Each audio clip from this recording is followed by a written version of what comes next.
Okay. Good morning once again, everybody, and welcome. My name is Ntabiseng Ngosi.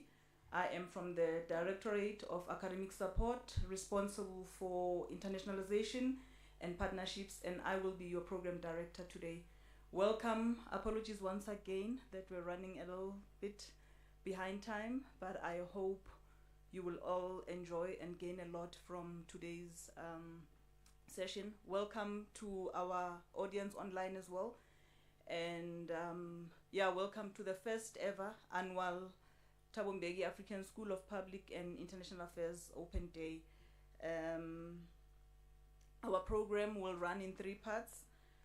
Part 1 is in here, and then part 2 will have presentations from the directorates, where you will get information on all the programs that we have, and all the directors and academics responsible for the various programs are here.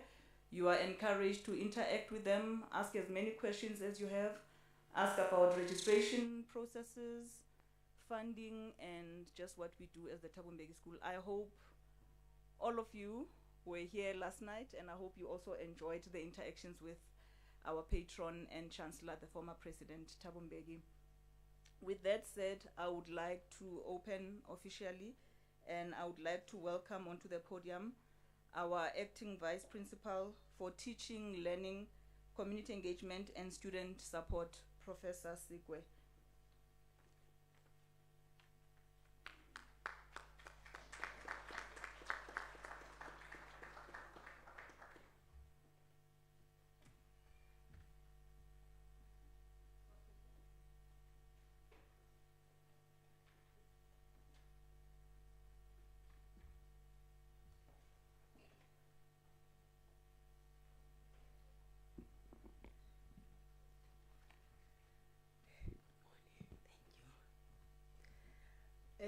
Greetings to everyone who's here this morning.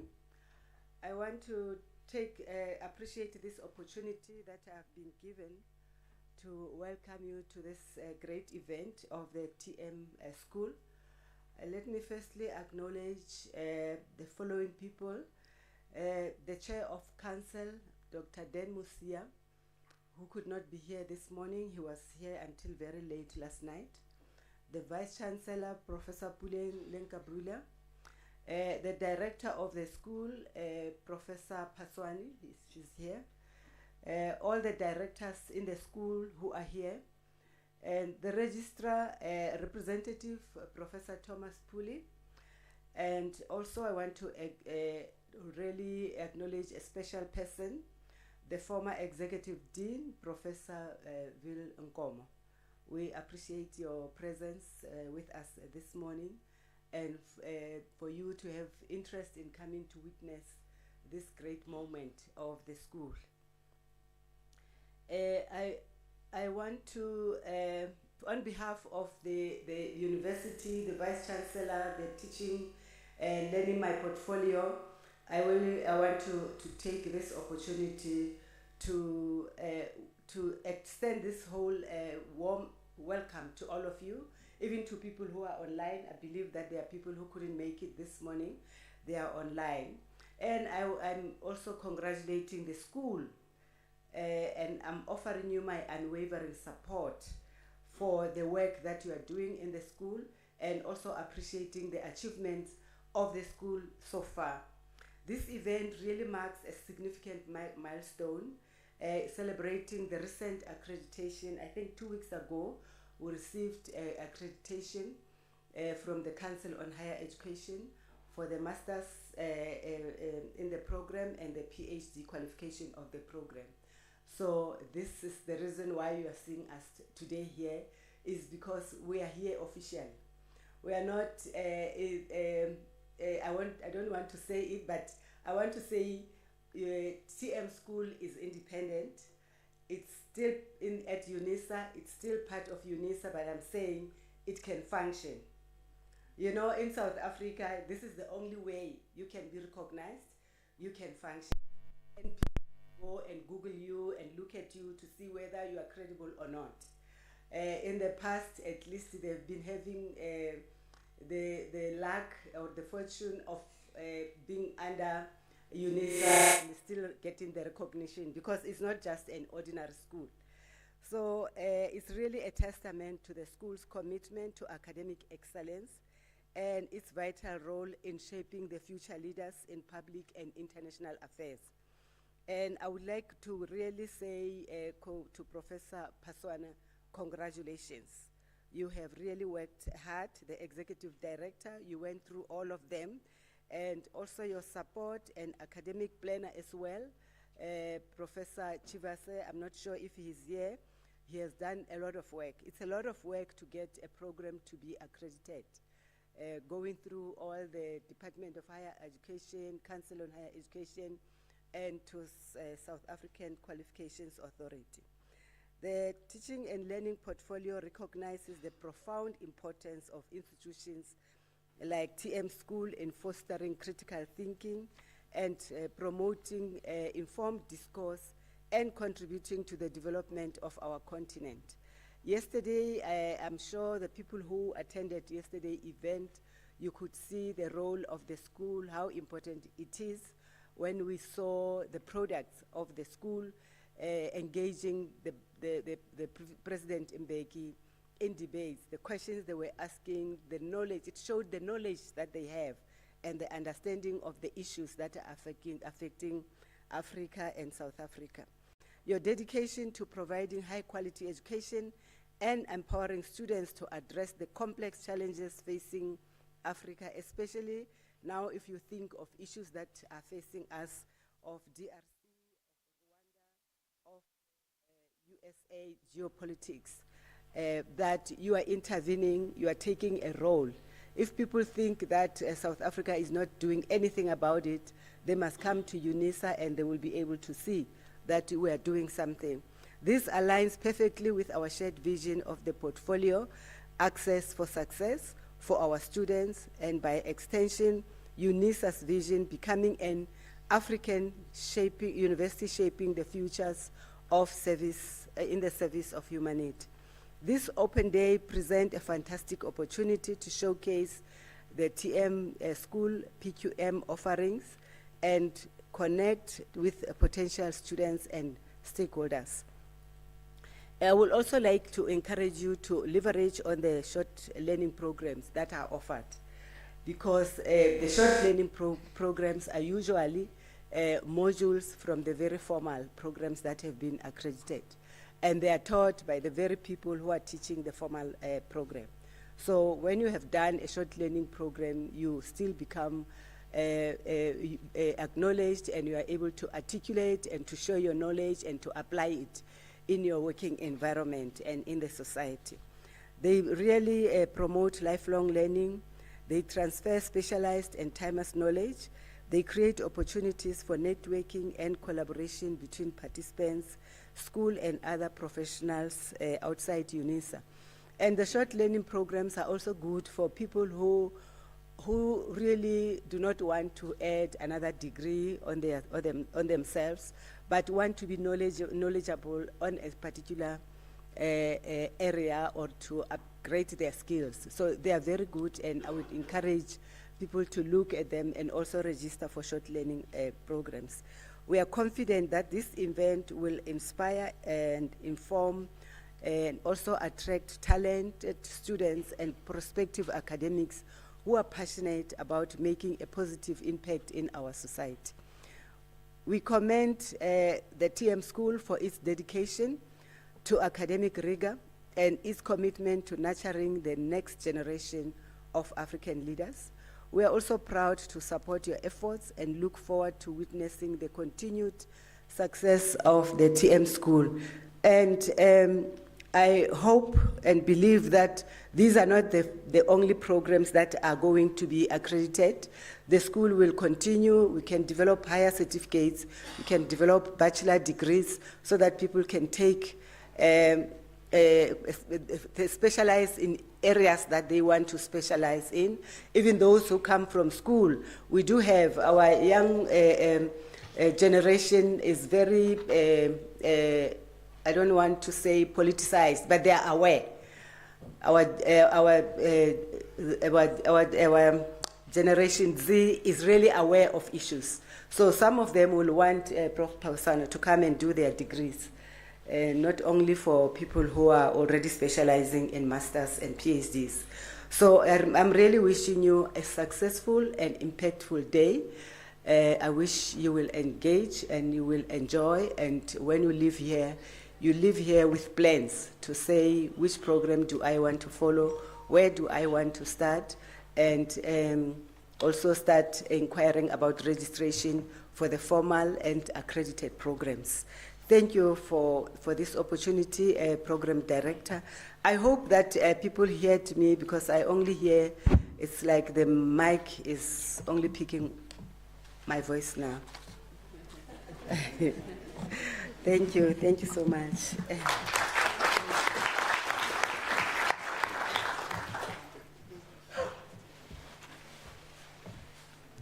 Thank you very much to our VP, Professor Sekwe, and thank you so much, VP, for your vote of confidence in the school and for reminding us why we are here and what the school is about and what we represent. Next on the program, we would like to call our Acting Executive Dean, Professor Edith Paswana, to give us an overview and introduction. Professor Paswana.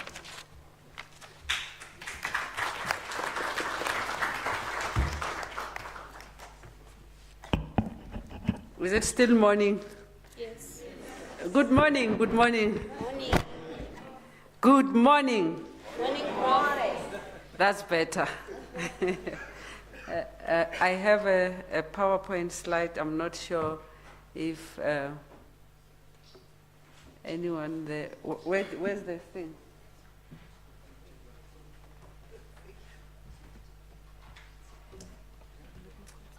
Is the one that they're using here?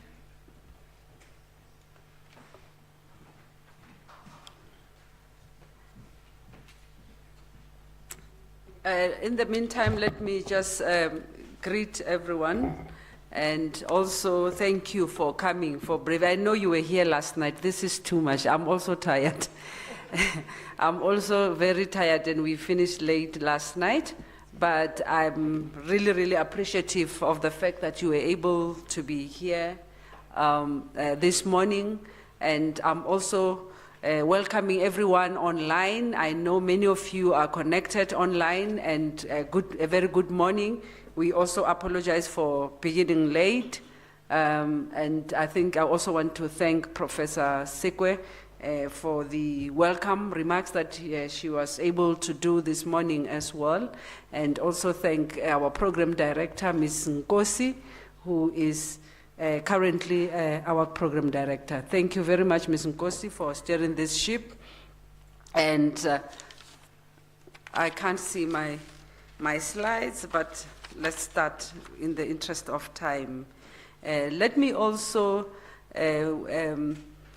acknowledge the Chancellor, who might be watching online, the Chair of Council, the Chancellor, Dr. Mbeki, the Chair of Council, Dr. Musia, the Principal and Vice Chancellor, Professor Pulele Ngabula, and our Vice Principal, the one that we report to, Professor Sekwe, our Registrar, represented here by Professor Thomas, and our school directors,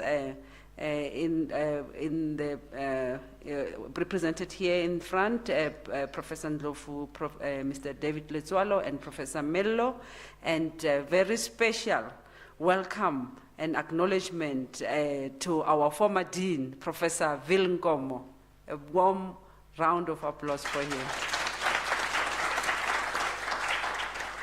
Thank you very much, Prof, for being here and for coming to celebrate this moment with us. We really appreciate it, and we also missed you last night. We thought you would be here last night, as well as we extended the invitation to your office as well. Thank you very much for being here. And distinguished guests, our students, our alumni, good morning once more.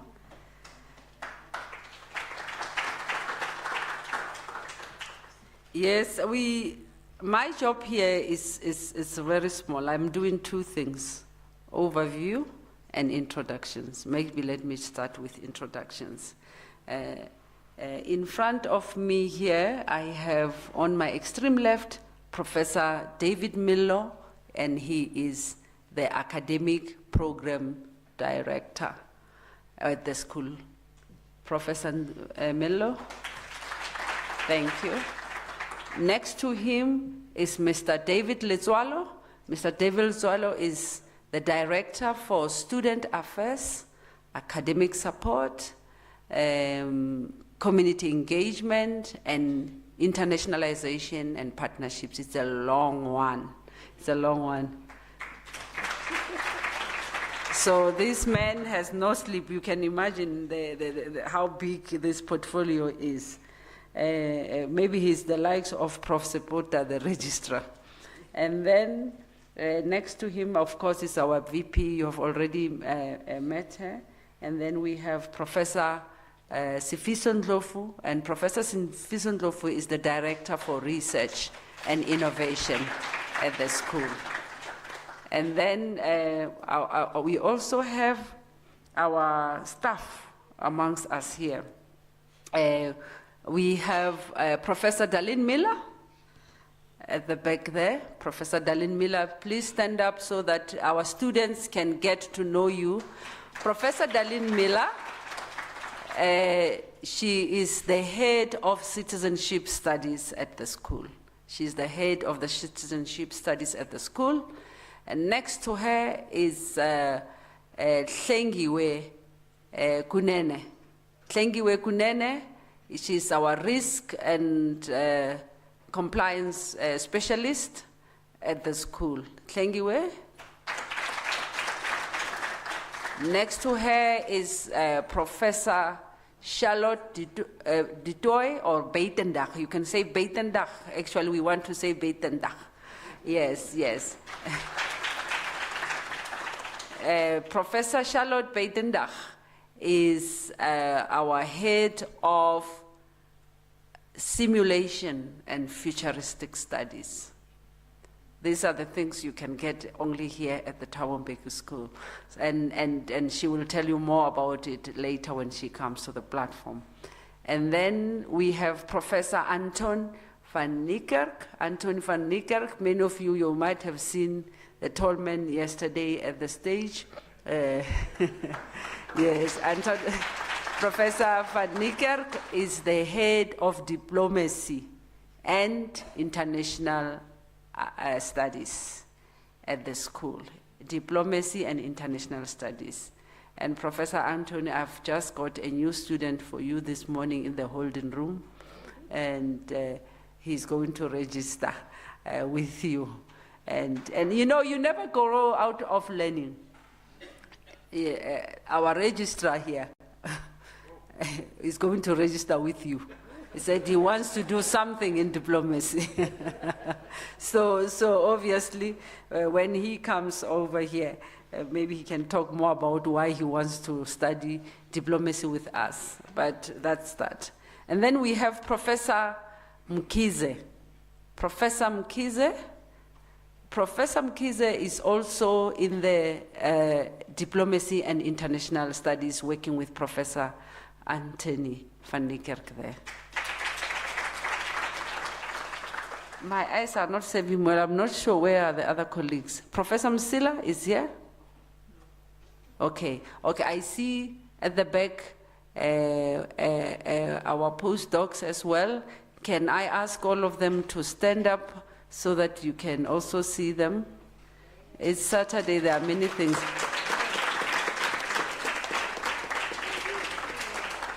Yes.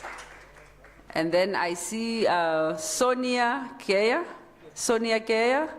Where is Sonia? Dineo Dube. Please stand up. Dineo is is in my office. It's our PA.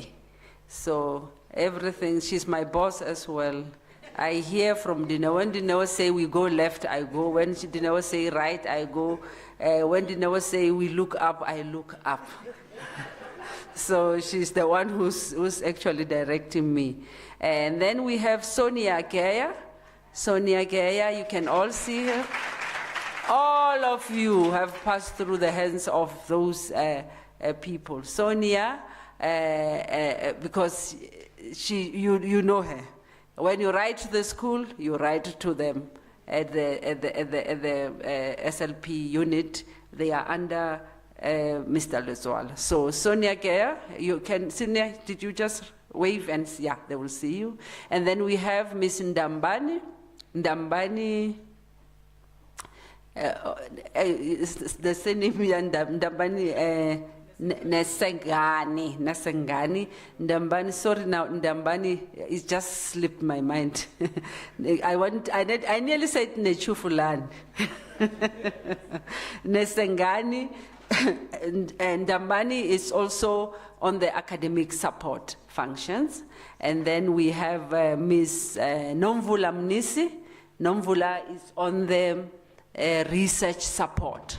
Research support. These are our administrators. And then I see who else. Am I leaving someone else? Cindy. Cindy. We have Miss Cindy Panther. Cindy Panther is also on the academic support functions. And I think Nari and Alfred, oh, Mr. Machila. I see Mr. Lisibana Machila. Lisibana Machila also is on the academic academic programs with Professor Mello. He is the PA to Professor Mello. And then we have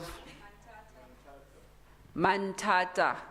Yes, we have Herbert Mantata. I'm sure many of you are dealing with your programs. Some of you are dealing with him. Mr. Mantata is also on the student support section under Lezwala. And I think that's all. Hey, we are sitting. Oh, Advocate Mandela is here. Yes, Advocate Mandela, I think you see him on your TV most of the time. He's advocating for Africa. And Advocate Mandela is also on the research support. He's one of our researchers on the research support. And that's why he's able to speak so confidently and eloquently on media, because he does research on these things, right?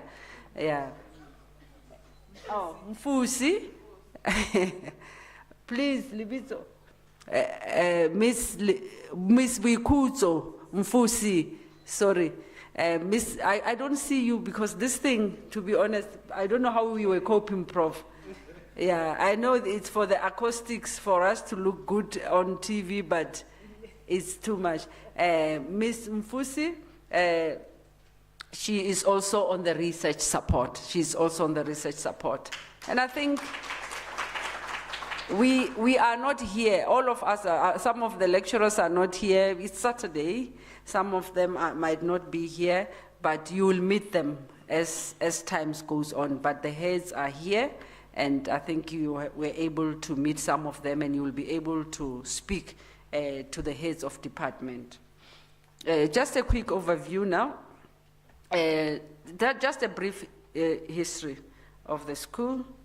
The school is a result of a public partnership between the Thabo Mbeki Foundation and the University of Unisa. And many of us, we would know that it was the idea of President Mbeki after retirement to come and establish an institute that can train future leaders on the African continent and beyond. And this partnership, before, I forgot, Prof, we have been talking about you, but people might not even know who you are. Prof Vilnkom. We have our former Dean, Prof. Please let me allow Professor Vilnkomo. Prof? You must stand up so that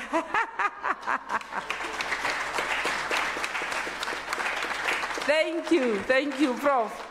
Yes, I mean, I'm assuming that people know who Prof is, but it's good that those who are new and those who are online also can see him and that he's here.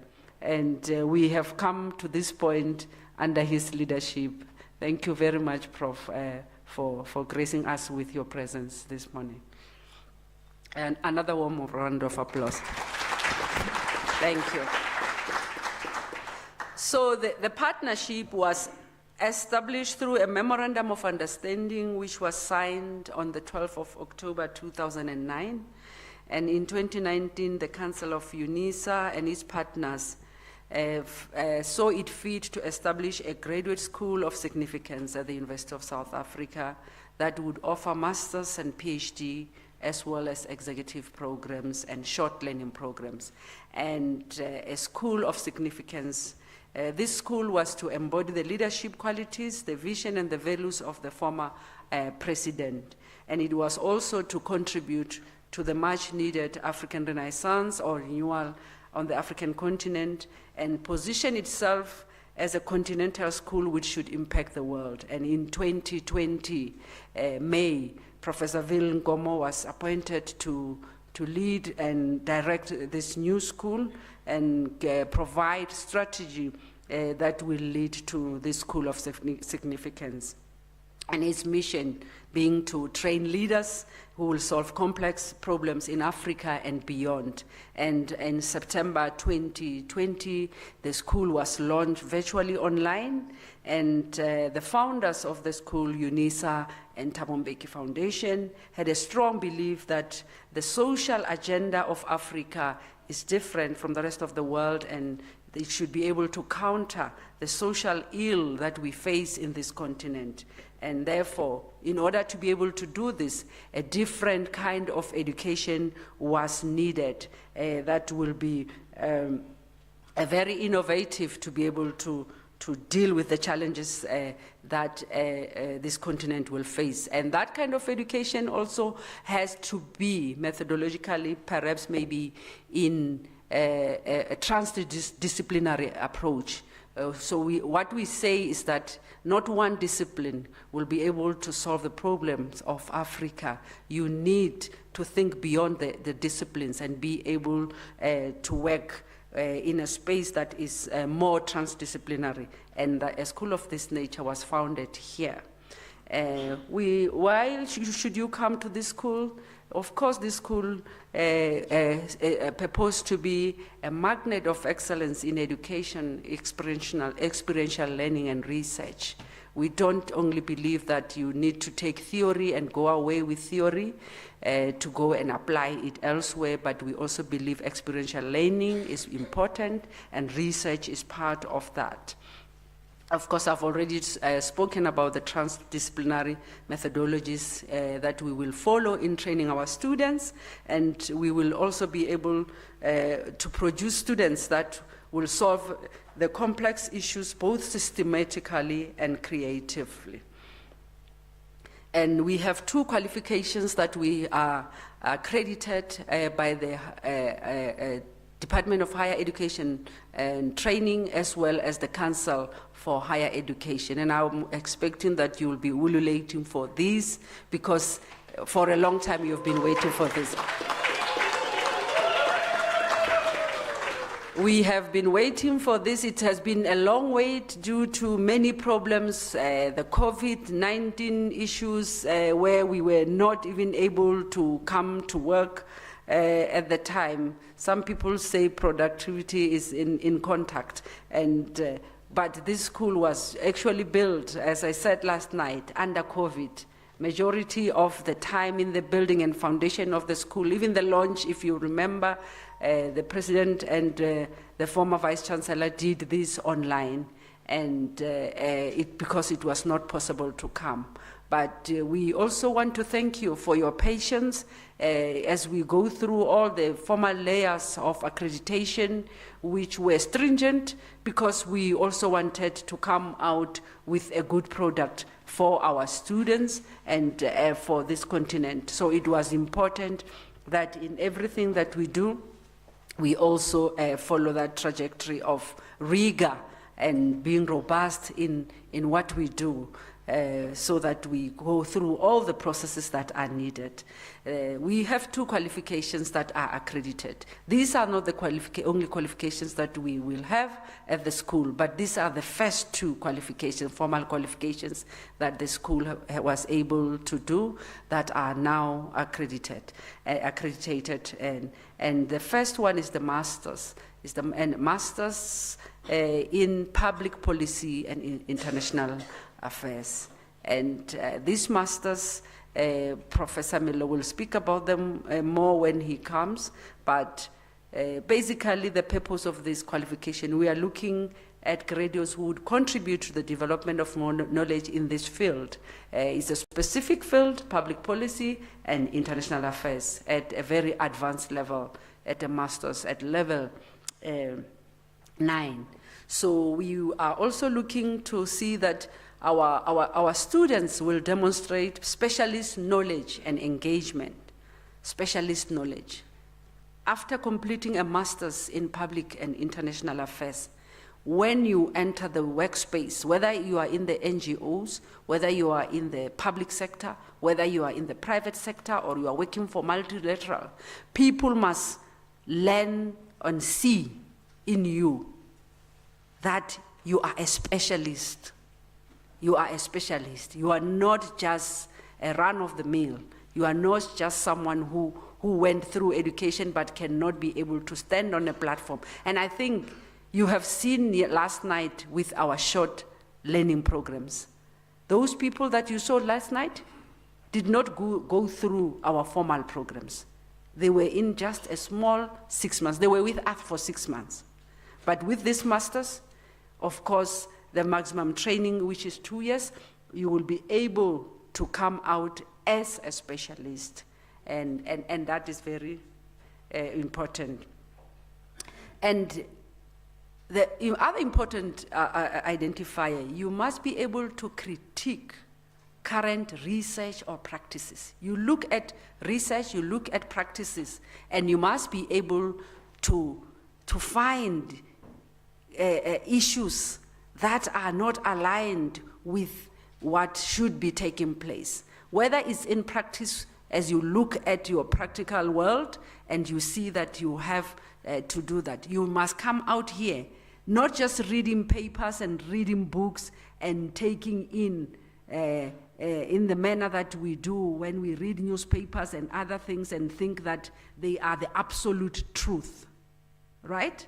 When you finish here with this masters, you must be able to look at a political analyst on TV and be able to say, but that is not correct. That is not correct. This person is misleading the public. You should be able to read a paper and be able to say, when you read that paper, no, I think this is too biased as I read this paper. This person did not look at 1, did not look at 2, and did not look at 3. She was just looking at 4. So you should be able to do that after completing this master's. And also, this master's is going to take the form of research. You will need to identify with our 9 focus area that I will show you shortly, and be able to say, I want to specialize in peace and conflict on the continent, and be able to say, I am following this trajectory and I'm going to do research, a project. Maybe my project in this area of peace and conflict studies should be on the war at the DRC, in the DRC. Your project, you have to conceptualize your project and say, I want to see what is happening. Is this war? And where do we get research questions? From some of our conversation, from reading, from current affairs. And as you listened yesterday as well, there were so many research questions that you can follow and that you can ask out of the conversations last night.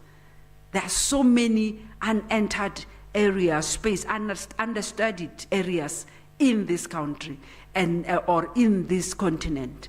Last night we heard about the Sahel, we had the Horn of Africa, the war there, and we heard about DRC, we heard about Sudan, we heard about all of this, and we were able to look at this and be able to see that we need to do something more and different. And that's why we say, look at it, these masters, you have our supervisors here, the supervisors are all around, and you will be able to identify a supervisor who is a specialist in the field and guide you through your project. Maybe we want to understand the GNU in South Africa. How is it going? How are they working together? What is it that they are doing there? You want to understand the mechanisms and the workings of the DNA. What are the challenges? There are many things many questions that you can ask and be able to put down a proposal and come here and be able to write your master's. Just in a nutshell, it's not all. I have not even provided the rationale for the master's, but because of time, I will just do, I think when you sit down with the different heads, you will be able to get more about this. The PhD now. The PhD is the highest qualification. It's the terminal degree. There is nothing beyond the PhD here at the Thabo Mbeki School or even in the world. Once you do the PhD, you have reached the apex of your qualification journey. So this PhD somehow is going to promote innovative perspectives that will conceptualize new research initiatives and new knowledge or practice that is befitting our interwoven national, continental, and international realities. And it's very important that the issue of innovation comes in with the PhD. And we want to also produce doctoral graduates who will be able to contribute to scholarly debates around theories of knowledge and processes of knowledge production in an area of study that you would have chosen. So, as you can see, we want you to be able to contribute scholarly debates. And we don't do this only in the PhD. As you go through our journey from our short learning programs up to these courses, you will be, our advanced courses, you will be able to contribute to scholarly debates. And every time when we meet on the conversation, you can see our students. And then we also say that our qualification, we want our student to demonstrate a high level of research capability, application, and to make significant and original academic contribution at the frontiers of public policy and international affairs. And here, we are trying to say to you, that is what distinguishes the PhD from the master's, original contribution. You get your PhD for having, I know we write a lot of research, we have done masters, but when you get to the PhD, it means you will be the only person in the world, not just at the Thabo Mbeki School or in South Africa, in the world to have studied that particular area. And it's possible to do this because you will read and be able about the topic of interest, and you will realize that everyone has done this and that, have studied this and that, and they've studied this population, they have studied this with these methodologies, but no one has done this. That's where you identify also your PhD. So original contribution distinguishes the PhD from the master's. And as we have you here, you will be able to be guided with a supervisor. And at Unisa, recently we have a viva. When we speak about the viva voce, we speak of oral defense of your PhD. So you are also expected because we are an ODL and we have been in newspapers sometimes as Unisa around this issue of PhDs that people say they've got PhDs and they were fraudulent. So With the new journey now, when you register with us, we have 2 types of PhD. One can be a PhD by publications. If you are publishing in a specific niche area, you can come and do those articles with us and get your PhD by publication. But when I'm talking about publication, I don't mean when you have many opinion pieces in the Mail and Guardian. I'm talking about academic publications. So that's when you can come to us and say, I have this niche area, I want to publish about 3 articles with you on this topic and get my PhD. That's when we will tell you all the procedures on how to go about the PhD by publication. And then the PhD, the normal route is there as well. It takes 3 years as well. And I think all this will culminate after having done this rigorous research at an advanced level. You are also going to be able to do a submission, an assessment, and then your thesis gets accepted, and then you become a doctor so and so. And we are here to support you. We are here to take you through the journey as well. The TM school, as I have already talked about Unisa and TMF, is not outside of Unisa or independent from Unisa, right? There is a Unisa context, and therefore everything we do at the school is part of the whole ecosystem of Unisa. And Unisa has the mission that it wants to be the African university in shaping futures in the service of humanity, and it wants to do this in a comprehensive open distance learning modality, and in order to produce excellent scholarship and research and provide quality tuition and fosters active community engagement. That's our mission as Unisa. And we are open distance learning institution. That means we don't have this face-to-face contact.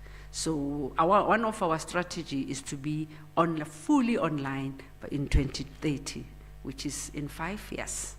So in many ways, you will be having support methodology classes, and all of this, they will be taking place online, right? You will be able to do them online. And we may be meeting with us only through the conversations physically. But otherwise, many of what we do here is open distance ODL. And of course, they call it comprehensive open distance learning, CODEL. They speak of a CODEL model. And as an African university shaping futures, one of these strategies to become the African universities is realized and expressed by the Thabo Mbeki African School of Public and International Affairs.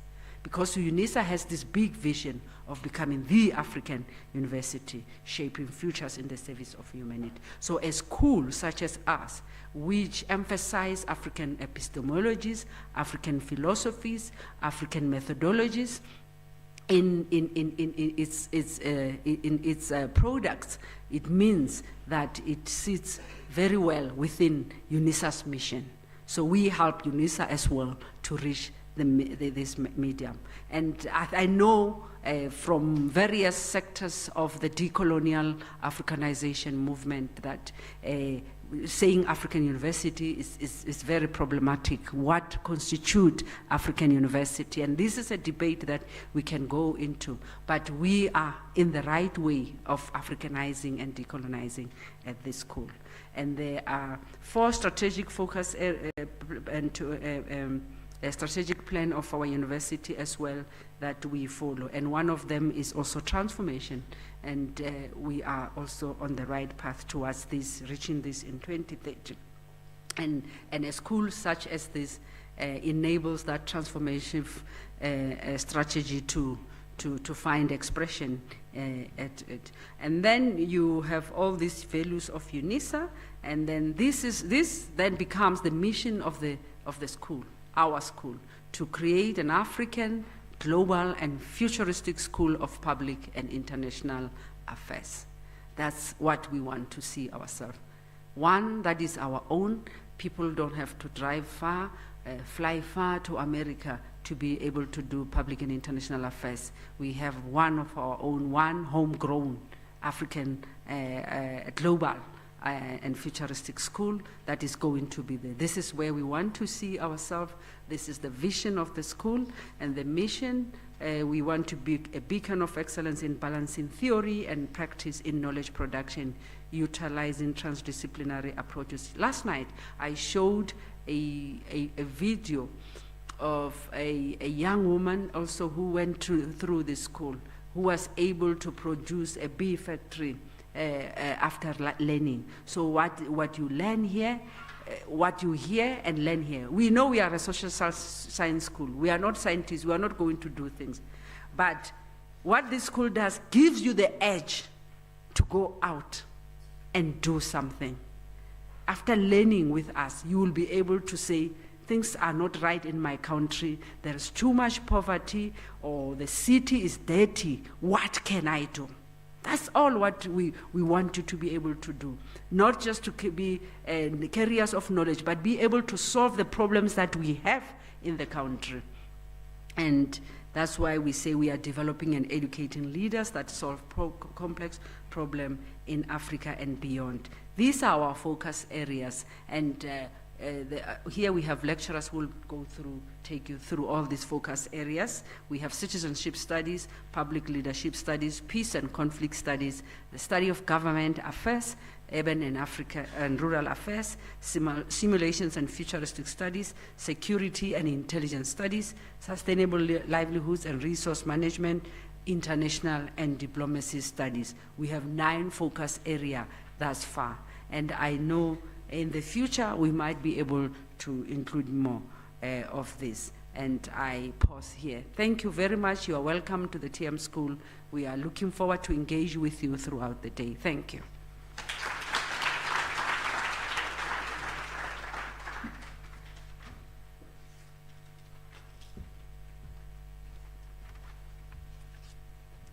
Thank you very much to our Acting Executive Dean, Prof. Paswana. May we please give her another round of applause. And now, ladies and gentlemen, we will move to the next segment, which is presentations by the directorates, which Prof. Paswana spoke about. And first on the podium, I'd like to invite Mr. David Letswalo, the director.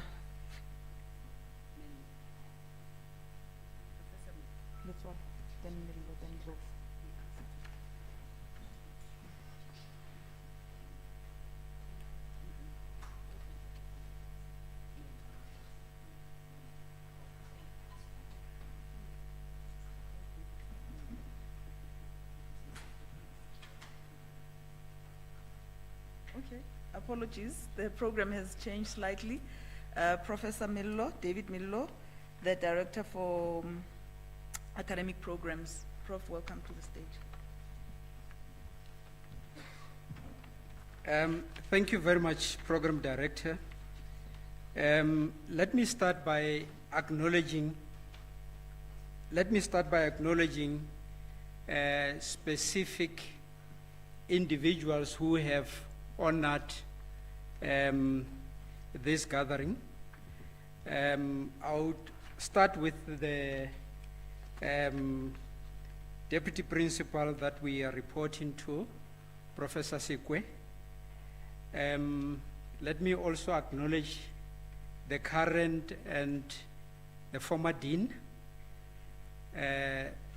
directors, staff members within the school, our current student, as well as, most importantly, our prospective students.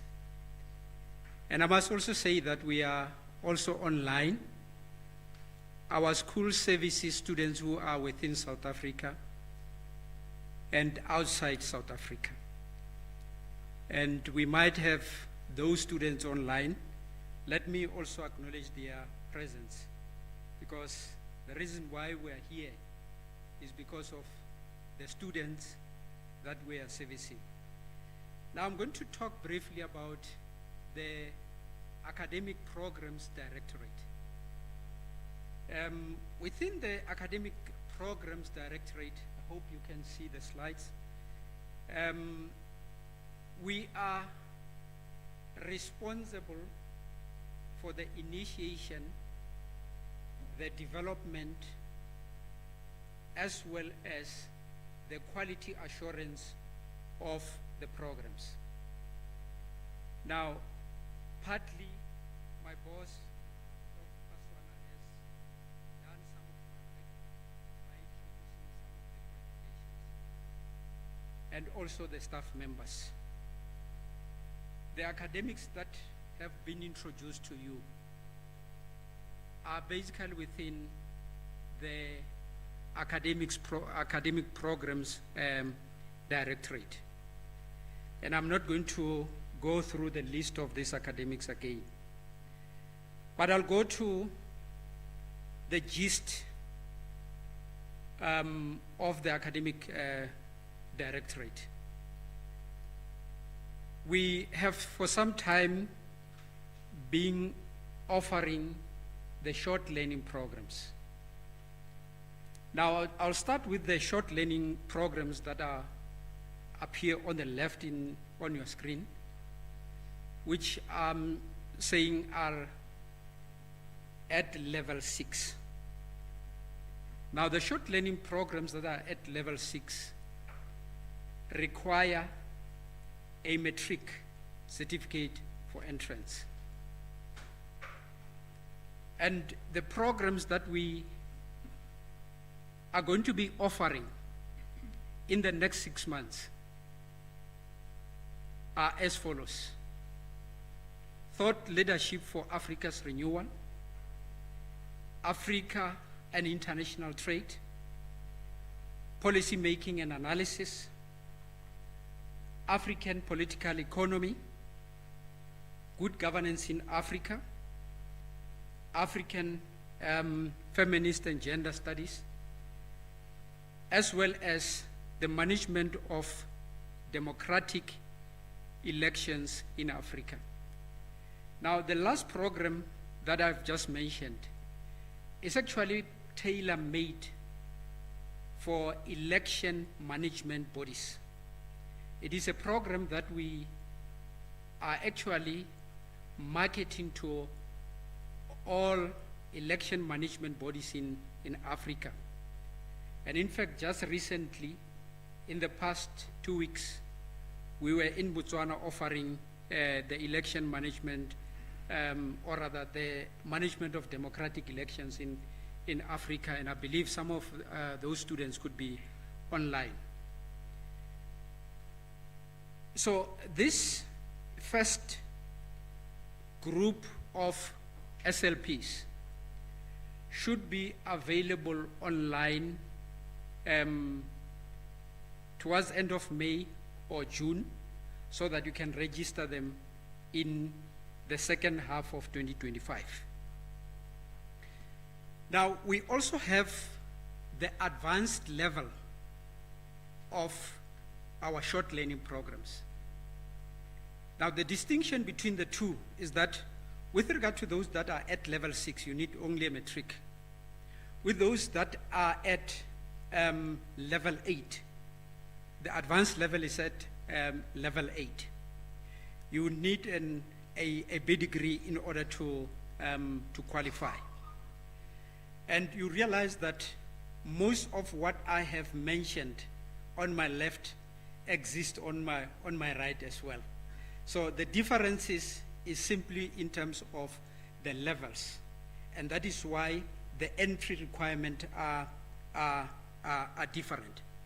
Now, when you go through this list, you would realize that what we have added in as far as the advanced level programs are concerned, we have added the advanced course in intelligence management, the advanced course in security management on the African continent, and most importantly, the last two are actually brand new short learning programs that only started this year. Advanced program in simulation and analysis for public and international affairs.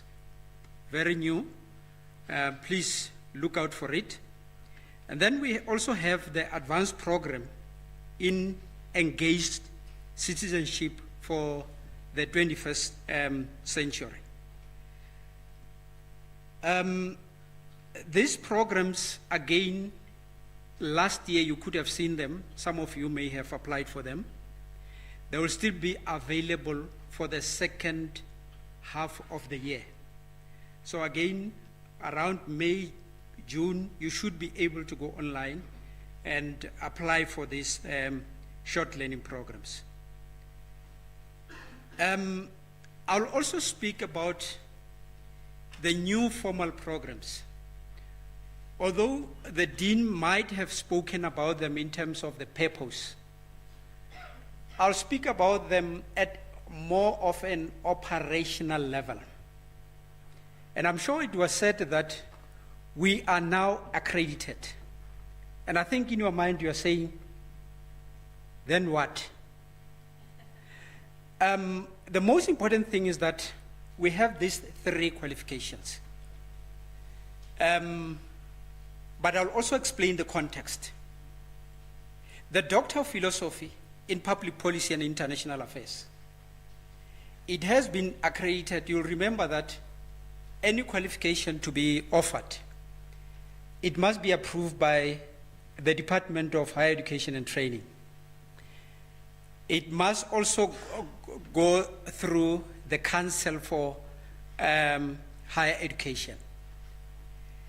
Now, these 2 bodies have approved and accredited us. The only last phase is the SAQA. And that is where I'm asking, then what? The same applies to the second master's in public policy and international affairs, which is a research master's. The last qualification is still work in progress. So it is a master's that we are still designing. And therefore it means that by the end of 2027, you should be able to choose as our student whether you want to take a research route or rather to take a coursework route. Now, when you look at the 2, you'd realize that the research one is that you are going to select a topic and work on a specific topic. With regard to the master's by coursework, which is still work in progress, meaning that you cannot register for it this year or next year, you would then be selecting specific modules. You'll have the core modules that you have to do, and then select specific modules according to the focus areas that were flighted here. Now, let me go back to the first 2 that have been accredited. What do I need? What do you need in order to be admitted to a Master of Arts in Public Policy and International Affairs? You would need an average of 60% at honors level for you to be able to qualify for the Master of Arts in Public Policy and International Affairs. The same with the Doctor of Philosophy. You would also need 60% at a relevant master's degree. Now that we are accredited, I'm going back to then what? And we have received a lot of inquiries regarding students who are saying, I want to register for the master's as well as the PhD. Now, as soon as we have a SAQA ID, we are going to be communicating with all the students who have communicated with us. So far, what we have done, we have created a database of all students who have expressed interest. So, meaning that if by next week or next month, the minute we get that SAQA ID, we are then going to write back to you to say that we now have a SAQA ID. And these are the procedures that we have to follow, but I think Mr. Tswalo can talk about those procedures. We are going to write to you and then explain to you what are the steps that have to be followed in as far as the registration process is concerned. I'm sure if you have questions during the walkabout, you can come to my table and perhaps we can talk further in terms of these qualifications. The highlights in as far as our school is concerned, or rather the directorate is concerned, is that we have established a relationship with the Estonian Business School as well as the government. And this is part and parcel of our involvement in what is known as the 4IR catalytic niche area. And one of our colleagues, in fact, would be traveling to Estonia very soon, Professor Van Niekerk. I've also mentioned that we are offering the management of democratic elections, which is a tailor-made program. We will also be hosting the APAM seminar in the month of May. And I think, Program Director, that's where I'm going to end. Thank you very much. We can engage further if you have questions. Thank you.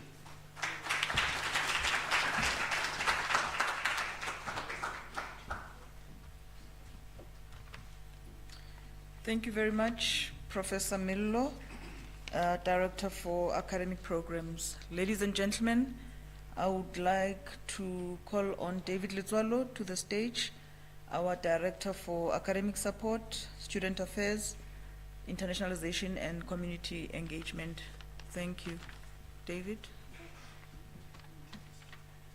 May I please ask Nare, if he's in the room, Nare, to please come forward.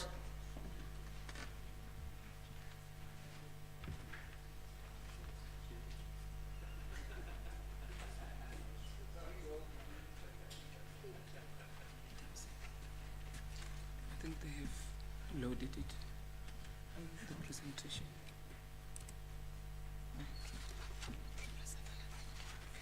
Just press enter on it. I can't see it.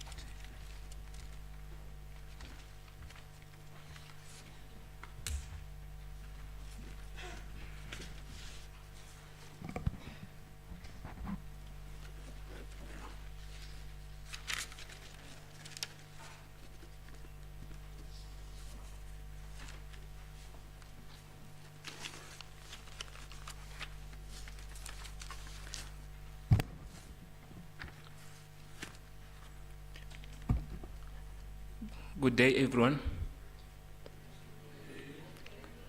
I'm not so sure whether the slide will show, but if it doesn't, then I'll be on TV.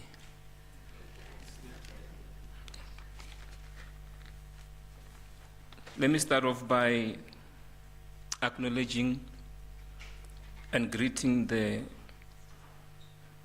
Principal and Vice Chancellor of the University of South Africa, Professor Pulen Linkabula, in absentia. And I'll go on to acknowledge the Vice Principal for Teaching and Learning, Community Engagement and Student Support, Professor Sikwe. We had the privilege and advantage of seeing her and listening to her earlier on. Just to thank her also for blessing this occasion.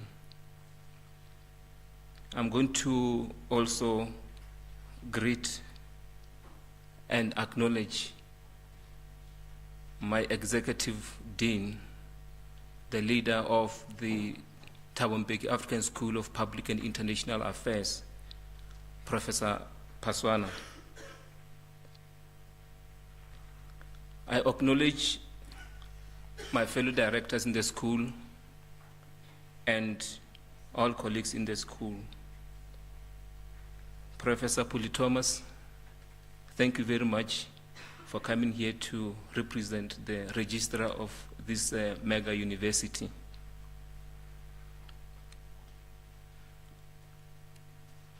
Ladies and gentlemen, let me acknowledge a special somebody right here who's with us.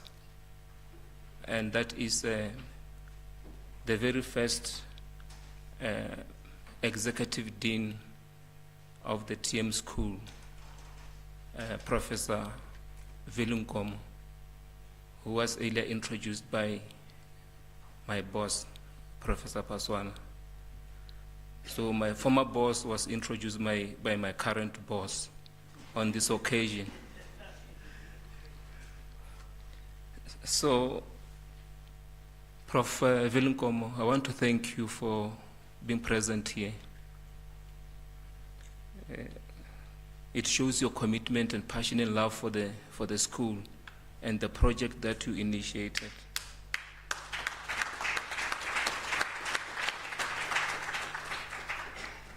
I want to thank you for your agility and clarity of thought and your imbued ability to lead and to be a pathfinder.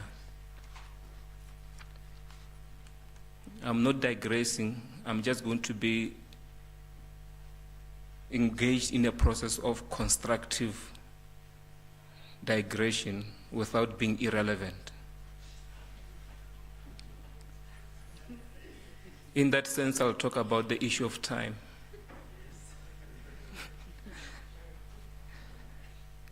I'm so happy thinking about the issue of time and space. For us all here to be here in this interesting time, exciting time, in the life of the University of South Africa and the Thabo Mbeki African School of Public and International Affairs in particular.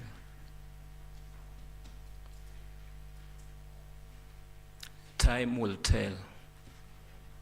And indeed, time has told Prof. Vilunkomo and everyone that today you are speaking as a fully fledged school which is accredited. It's not a fly-by-night. It's accredited.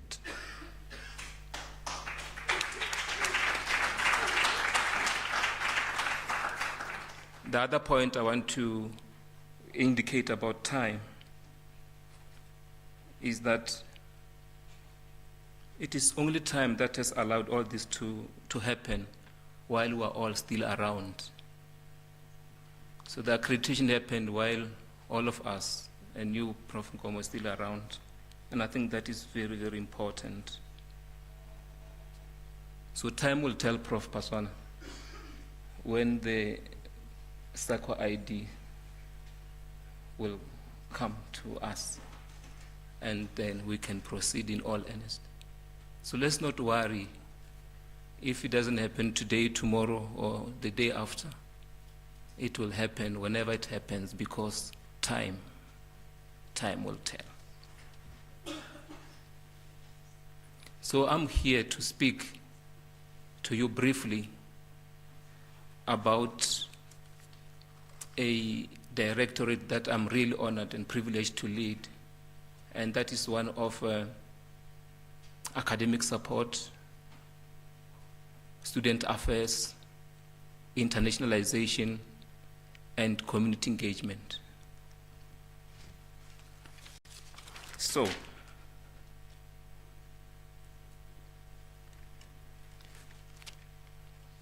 my colleagues have actually done a lot of spade work for me. So if I sound inadequate, you must just know that they've already complimented me to sufficiency.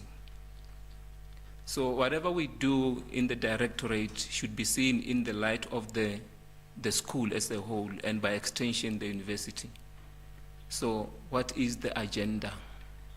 What are we here for? Prof. Paswana talked about the vision and mission. The vision and mission of the school complements that of the university. Hence, she's talked about the strategic plan and vision. And that's where we come from. But then you would have also heard that in terms of the vision and mission of the school, we're talking about the idea of having students or graduates who are prepared to solve complex problems in Africa and beyond. As an African university already, the issue of the mission is communicated. So this school is the Thabo Mbeki African, not European. It's important, African school. But then tie that with Africa and beyond. So we're not a South African school. We're a school of the continent. Not the European continent, but the African continent. And then the idea of Africa and beyond means even the world. So the school must impact the world. That's very, very important.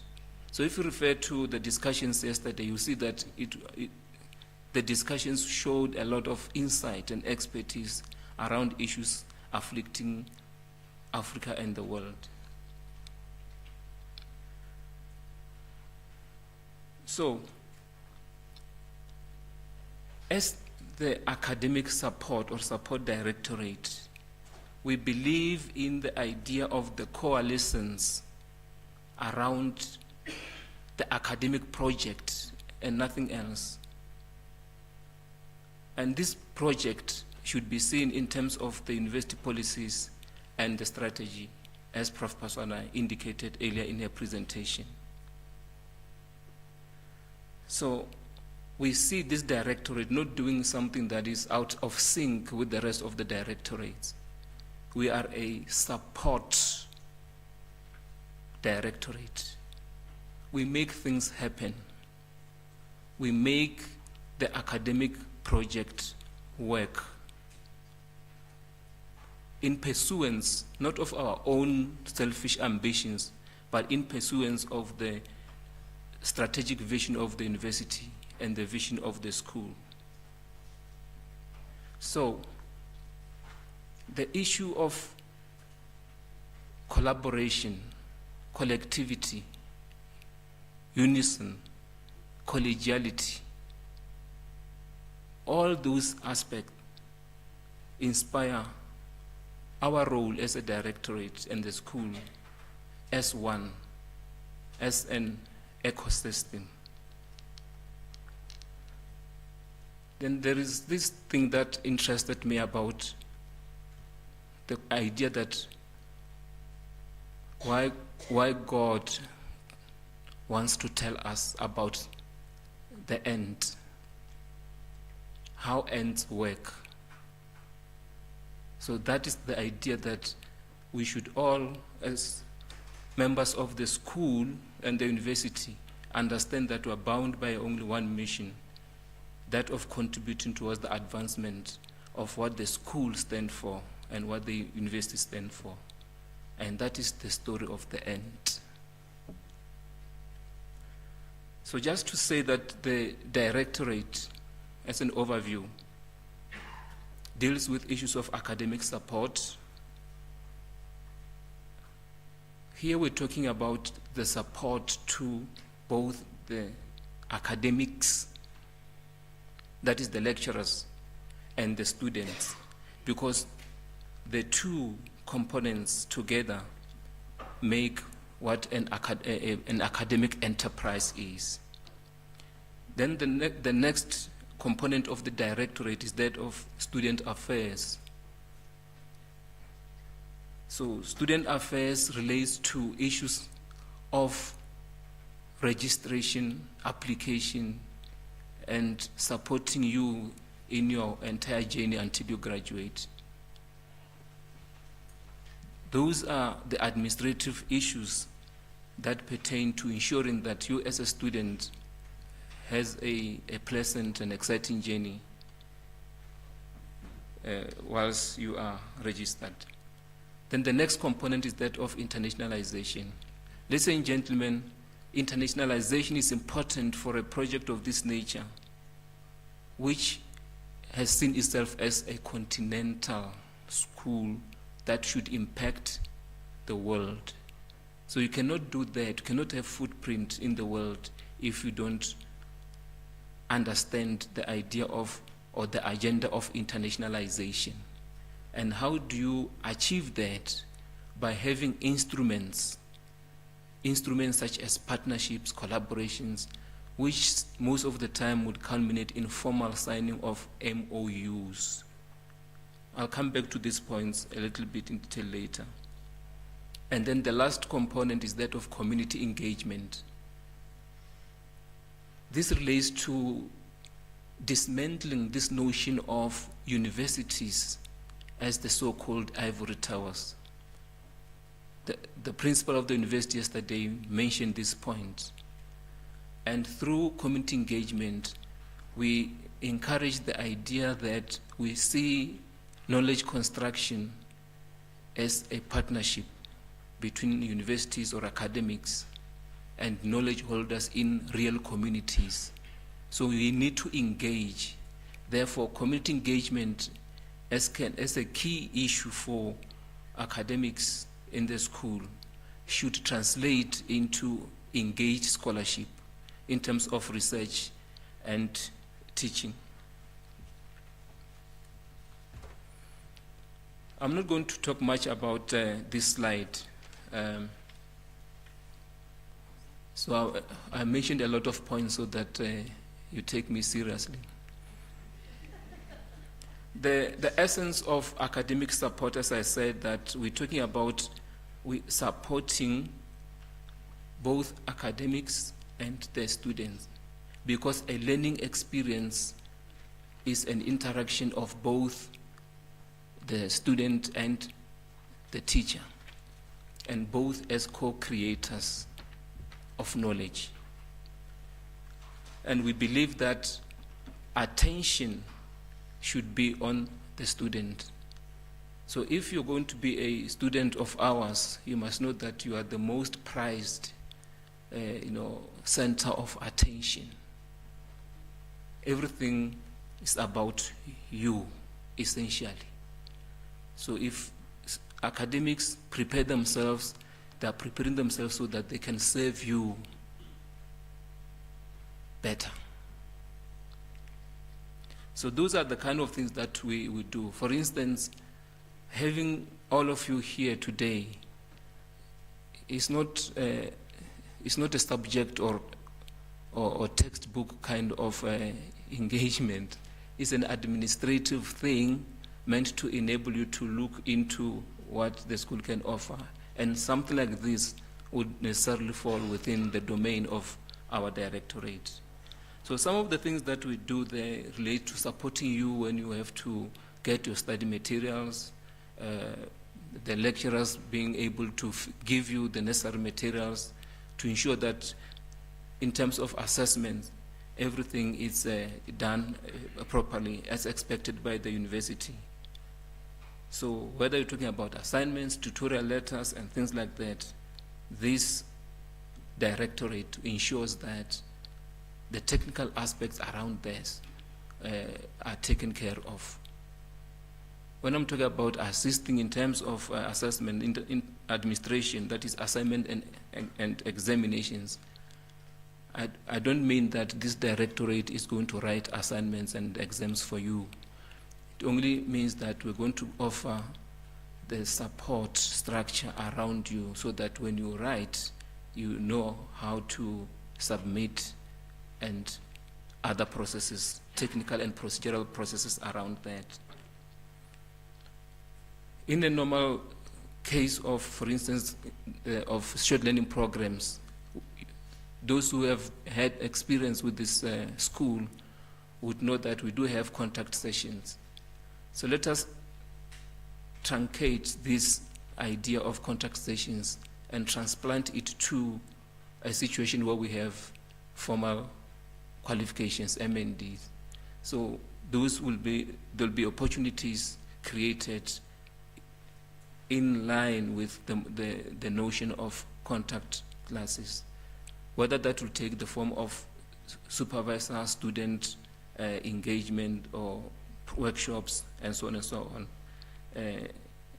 will be seen in that respect.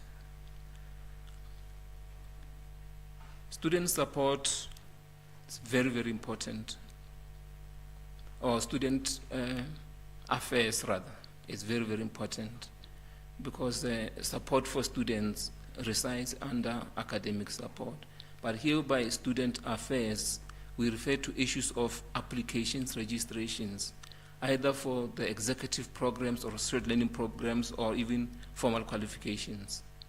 So those procedural technical aspects are dealt with. I've mentioned the issue of student work. So this directorate will be able to give you information and regular updates and progress on the registration process and your overall journey to graduation. Sometimes even after graduation, the university does give support in that instance. That is post-graduation support, as it were. You are central in the sense that the university has deliberately, in terms of its strategy, ensured that the issue of strengthening the support for students is taken seriously, is part of the strategy. It's not something that is wishy-washy, it's there. So that is why it cements my notion that you as a student will be the center of attention in our thinking and practices. And we'll also make sure that you are familiar with all the master's and doctoral policies and procedures.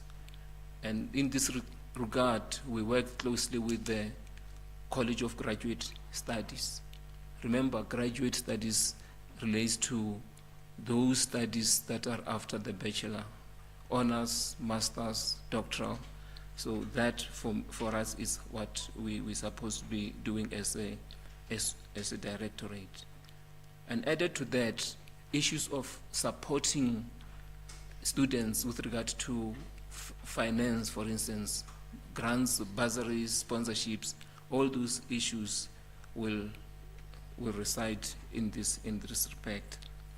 I don't know whether this thing called NSFAS will apply to you as MNDs. So Prof. Paswana will if you are not supported, then Prof. Paswana will have to go to a function of the conversations with the patron and appeal to the business community to fight for you, to support you. NRF, NIHSS, those kind of facilities and institutions, she knows them. She's highly connected in that regard. So we will, that should actually assure us that we register, and there are chances that the school will fight for us in that respect. And obviously, we do other ancillary matters that are important, though. We have come across requests for testimonials, recommendation letters, and also, where are my certificates? Sometimes people decide not to come and graduate for whatever reason, and then later on say we want our certificate. So those are just ancillary issues that this directorate often does. I don't want to conclude now. This laptop misbehaved. So I want to talk about the component of internationalization. With internationalization, we understand and align to the idea that when we say you're an African school and then you have global impact, you already getting into the area of internationalization. So a school of this nature cannot really function optimally to realize its vision if it neglects the idea of internationalization. And that is where we get into partnership with the relevant entities across the various regions of the continent and beyond. Just now you've just heard Professor Mello referring to some of our partnerships with universities beyond the borders of this country. In the SADC, East Africa, West Africa, in Europe, you mentioned Estonia, for instance. So we've got a lot of partnerships. But from your point of view, the issue of internationalization helps also when it comes to opportunities for student exchange. So that is very, if you don't have partnerships with various entities across the world, then it means that you lack opportunities for the students of that school to explore those opportunities. Already, even before accreditation, the school has always been a magnet attracting universities and entities, high-profile universities, just because of the name that the school carries. You go outside, the people don't take you for granted. They want to collaborate with the Thabo Mbeki African School of Public and International Affairs. There are people who have said, we are not going to register anywhere else until this school gets accreditation. People waited for 5 years, waiting for this moment. You know why? Because of time.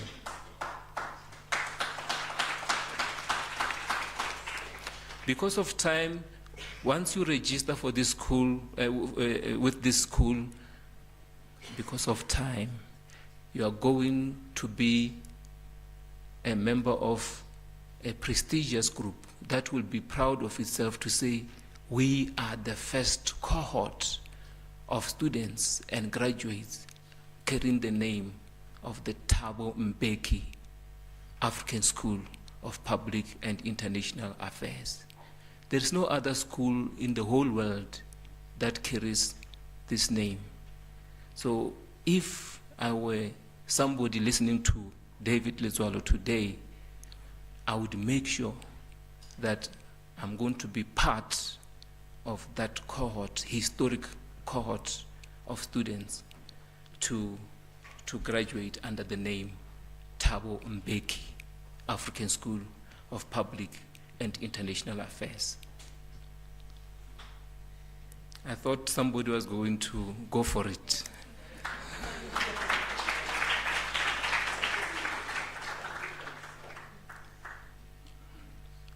You are in a good space.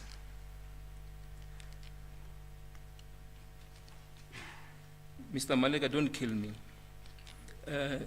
We also have community engagement in the school, as I said earlier on, to harness and advance the notion of engaged scholarship.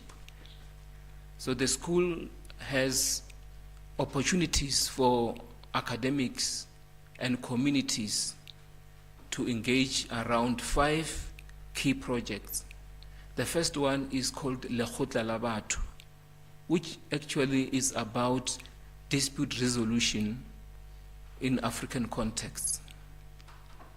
Then the next project is called elections, and it deals with issues surrounding electoral disputes and many other aspects relating to elections. When this project started, it only focused on electoral dispute resolution. But we realized that elections is a broader issue that impacts many other aspects of society. Hence, this is where we are. The next project is Miriam Makeba Cultural Diplomacy Project. I want to say something in this case because if you look at the legacy of Miriam Makeba as a cultural ambassador, as a symbol of goodwill, most of the problems in the continent would be eased. Because as a cultural ambassador, you promote relations between communities and nations through culture and the arts and so on and so on. In that respect, we have the annual Mira Makeba lecture, which we had the past 2 years, and this year is going to be the 3rd annual Mira Makeba lecture. And we take this opportunity to invite you quite in advance to join us on the 24th of April when we have the 3rd annual Mira Makeba lecture. And in that respect, we recognize the importance of collaboration and cooperation culturally between nations. If you look at the idea of Mira Makeba being in exile for many years and spending 15 years in Guinea-Conakry at the village called Dalaba, where she was allowed to build her own home, which home still today exists and is also a heritage site. And we are told that UNESCO has also declared that as a international heritage site. So what does that mean? Because of her activism in the cultural space, the people of Guinea, and in particular President Sékou Touré, Ahmed Sékou Touré at the time, did not say, Mira Makeba, ufunani la, hangahambe. Somebody who looks like the people of Guinea. They didn't do that to her. And that is the importance of cultural diplomacy. Then we'll have, in brief, another project called the Community Asset Mapping Project, which emphasizes the importance of local tourism and in making sure that the communities, local communities, are able to make economic advancement, profit, or gain from the assets that are in the communities. And these assets need to be identified, mapped, as it were, for tourists to experience that. Finally, we've got a land use, sustainable livelihoods, and food security project. The name says it all, and it links with one of our study areas. Now I can conclude safely. My conclusion is just to say everything that I have said here can be summarized as follows: that this directorate should be seen as part of the broader business of Unisa. Number two, that we support this academic project in terms of its formal academic programs and research.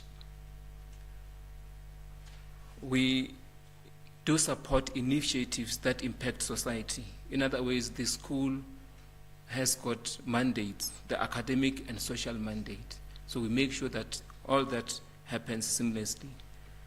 I talked about community engagement projects, then also the importance of partnerships, and also that we do this to ensure that we support everyone, students and academics, to ensure that whatever we do is within policy. And also that we instill the sense of agility and contribution to the university agenda by giving the proper administrative support to everyone engaged in the academic project. And finally, and importantly, this directorate, its focus is on you, the student. Even before you register with us, we focus on you. Like now, I'm focusing on you as a prospective student, and also to ensure that we enrich your experience when you are with us, so that your student journey or your journey as a student becomes exciting. And in university speak, we refer to your experience from day one to the end as a student walk. Professor Mfilinkomo, I forgot to tell you that your arc is still here. Still talk about it. So Prof. Pasona said focus areas. So it's still your favorite arc. Thank you very much. Thank you.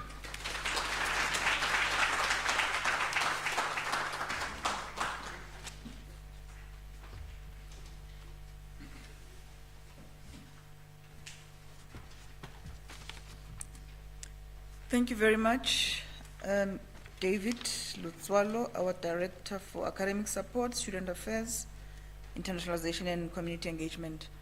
Ladies and gentlemen, at this point, I would like to call to the podium Professor Sfiso Ndlovu, the Director for the Research and Knowledge Hub. Prof. Ndlovu. So, how do I present it? Good day, everybody. I just want to pay the obvious and the necessary respect that my colleagues paid to Prof. Sikwe and also the principal and the Deputy Vice Chancellor, that is Prof. Lenkabula, and also the Chancellor himself. I deal with research itself. The reason why research is important at universities is the fact that in terms of the funding formula that has been designated by the Department of Higher Education and Training, that component that represents research is probably, and also teaching, one of the most important components. If we do badly in terms of research outputs, then we are out. The funding will be minimum, will be low. So it means that we have to be up on our toes and make it a fact that we perform in terms of our research outputs.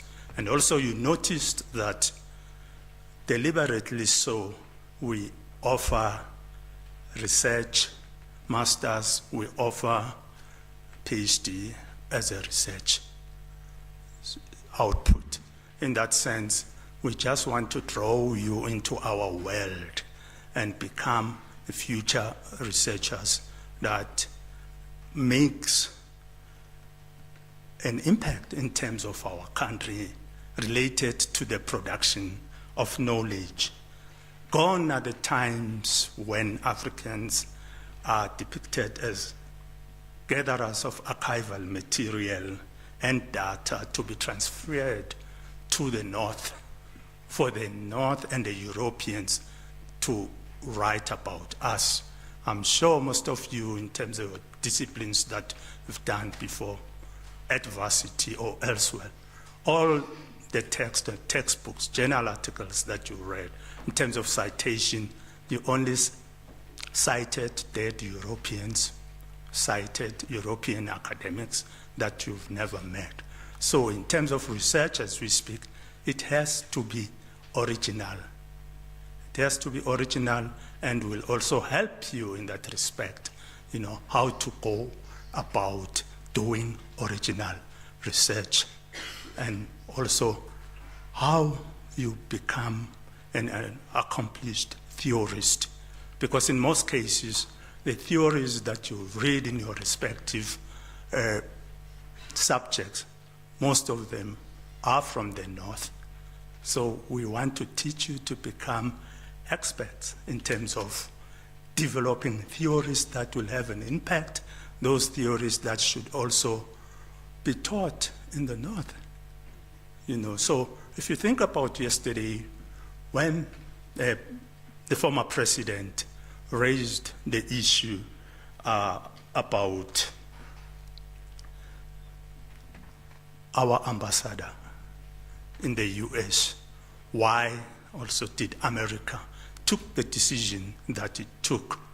And therefore he went about explaining what were the issues in place in terms of using a historical context. The fact that in terms of geopolitics and history, we have a long-standing relationship with the American government, which was not necessarily positive. So to a large extent, when he provided that historical context, it became clear to us what were the main reasons that the Americans reached the solution that they used to make it a point that he comes back home.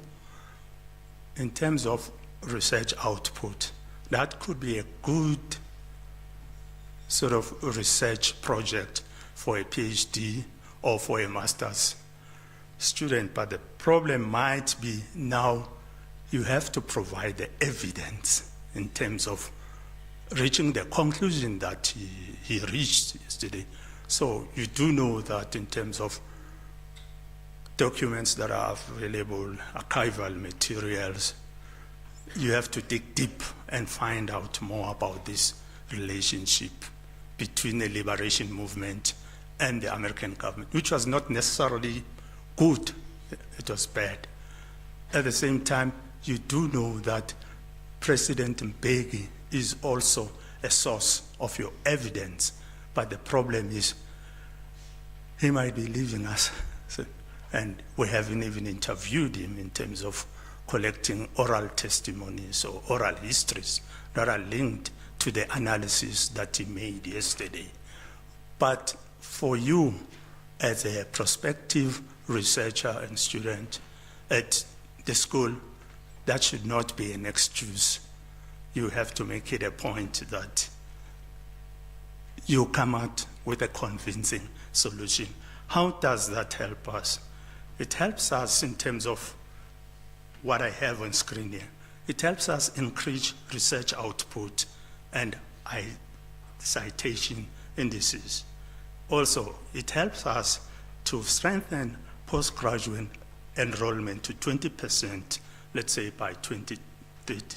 And also, it helps us to advance African scholarship through global collaboration, because some of the research that you have to do is probably based on documents and archival material that is in the United States. Because, for example, as he cited the relationship with President Reagan, those archives are available, so it means you have to work with them. And this helps us in the sense that I think that's an issue you'll have to discuss with us. Not only Unisa has policies that say if you want to do a master's degree, you need an honors degree, you need a 60% pass.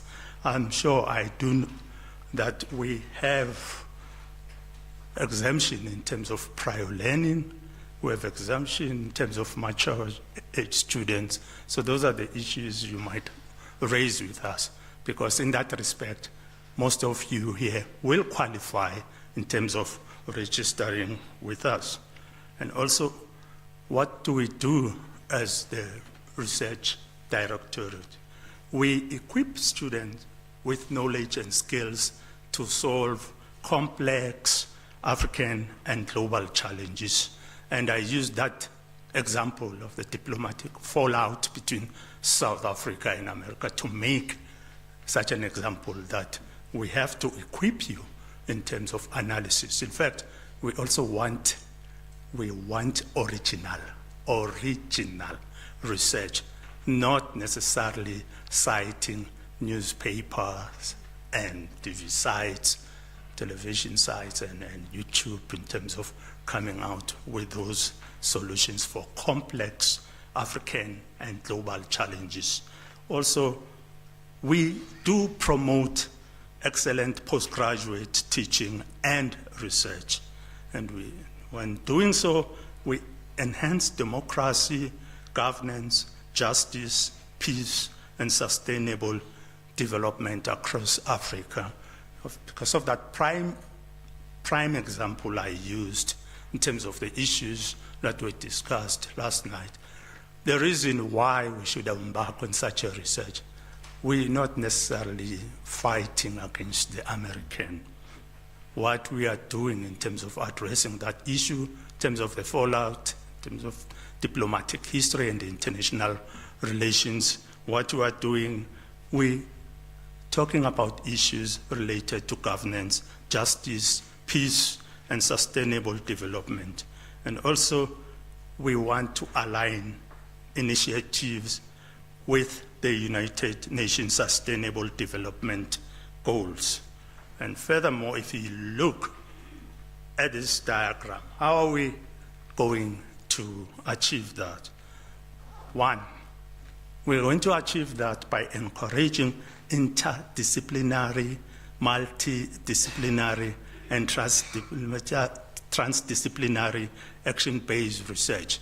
Because if I look at the problem, at the issue about the fallout, it is interdisciplinary and multidisciplinary because you have one, history, you have political science, you have international relations, you have diplomatic studies. So you're not focusing on one of those. It's transdisciplinary because I've counted about five disciplines that you have to use in terms of coming out with your analysis that will convince us that you are pushing forward good arguments. And also, your research will be impactful, high-quality research. And also, what are you doing when you do that? You also build partnerships with government, industry, academia, and communities at large. Why? Yeah, building, using the example again, partnership with the government in North America or South America, and also with the industry. Remember that we have about 600 companies from the US who have invested here in South Africa. They will like to see that diplomatic relationship with the US intact, in place. And also there's AGOA, which is a relationship between the continent and North America. So if you do such a research in terms of analyzing the implications and the meaning of the fallout, you're busy helping.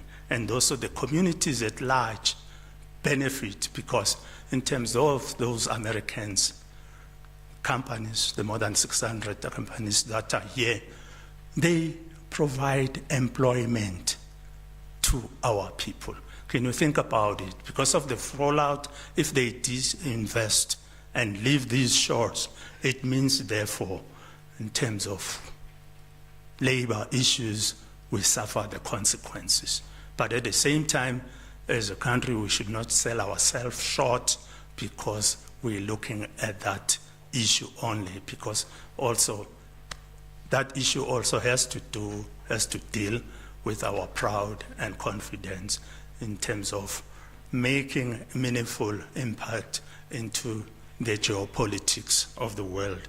And also, what does that mean also for the research directorate if we promote research that is focused on such issues? We are promoting open access for enhanced visibility and knowledge dissemination, because I'm quite aware that throughout the world, people are trying to understand what are the implications of this fallout. And I'm sure they are searching the internet and everything in terms of knowledge dissemination, in terms of answers. If it is us as the school who are leading the world in terms of producing that knowledge, so it is our advantage to make it a point that our students will be the leading expert in such issues. So what is it that we can be judged upon? It means that the research that we are going to do, that we are going to produce, is not a research for research's sake. It has to be peer reviewed. It has to be peer-reviewed by your peers who are based all over the world. What are the implications? I'll just focus on you as the important cog that defines our success as the school.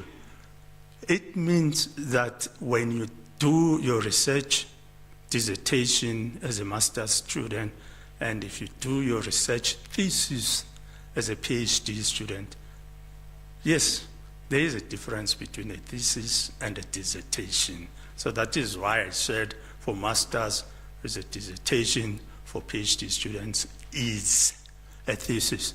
It means that your work has to be peer reviewed. You are not writing for me. You are not impressing me, because your work has to be original. It means I have to check for experts all over the world that will be knowledgeable in terms of your research topic. Doesn't matter whether they are in the UK, whether they are in England or Scotland, or whether they are in North America. You might say you've never met them, but they are going to be your examiners. And that is what we mean by peer review. I'm not the only one who's marking your work. I have to look for experts all over the world. And their word means a lot.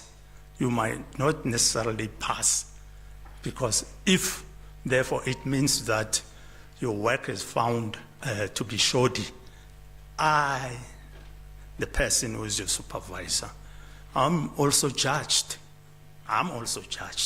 And therefore, the dean herself and also the DVC herself will call me to her office and account why is it that I'm promoting such shoddy work which doesn't meet the standards. So to a large extent, we're all well-meaning. We're all making it a point that your work should be known throughout the continent and all over the world. So that is why then we talk about standards. In terms of standards, we just have to maintain high ethical standards in research. What do we have to do also? We have to encourage international collaboration and peer review. That is, you are not landlocked, you are not a person who's parochial. Your work goes outside there in the international world. And also, if not necessarily the thesis or the dissertation, throughout your study, it will allow you, to publish policy briefs and evidence-based solutions. So there are those possibilities that whilst you are working towards completing your thesis or your dissertation, you can publish policy briefs, you can publish evidence-based solution, maybe through a journal article, so that by the time you complete your dissertation, you have published in international journals, which are peer-reviewed, which are also recognized by our research division at the university, because some of the journals cannot be trusted. But we'll make it a point that by the time you complete your studies, probably you should have published 2 or 3 journal articles from the work that you are doing. What does that do? It means that you might pass and come and join us as a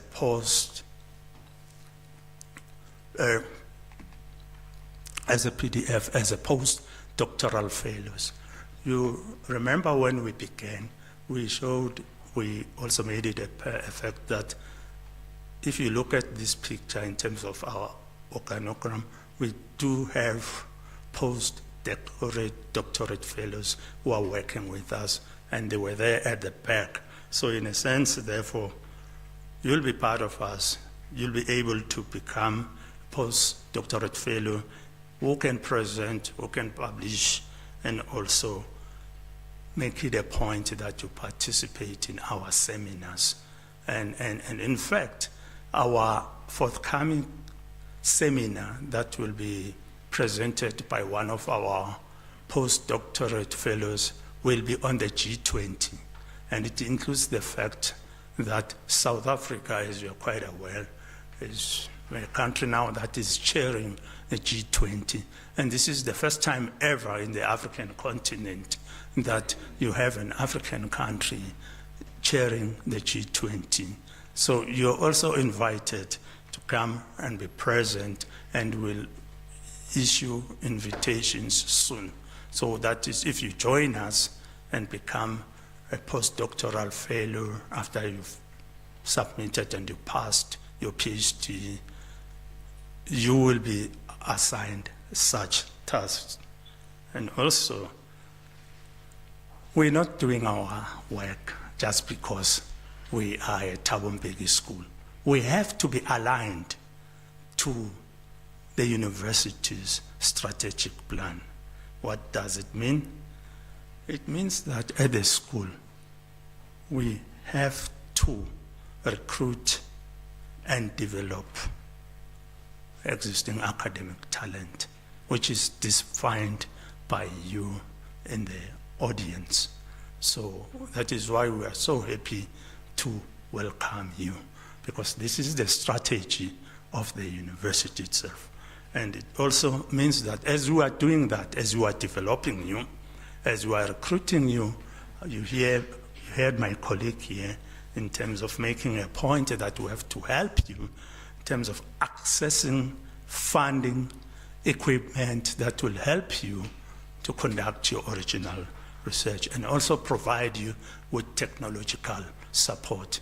There are so many options that are available within the university. For example, the Research Development Academy, it does that job. We look our students very well because we're interested in them in terms of making it and passing. And also, we have to provide you with an inclusive and supportive research environment. As you heard my colleague spoke about the NRF, that is the National Research Foundation, which will be able to help you in terms of funding purposes, and also the NIHSS, that is the National Institute of Humanities and Social Sciences. So, in a sense, you are well covered and looked after. Why are we doing that? It's because why? We have to provide you with incentives for achieving high impact research. And also, we also have to make it a point that we provide you with opportunities of raising external and internal funding, as we've just explained. So in a sense, you are not alone. I'll see in Tandan, Sikona, and we are there for you as a university. And thank you, colleagues. Thank you.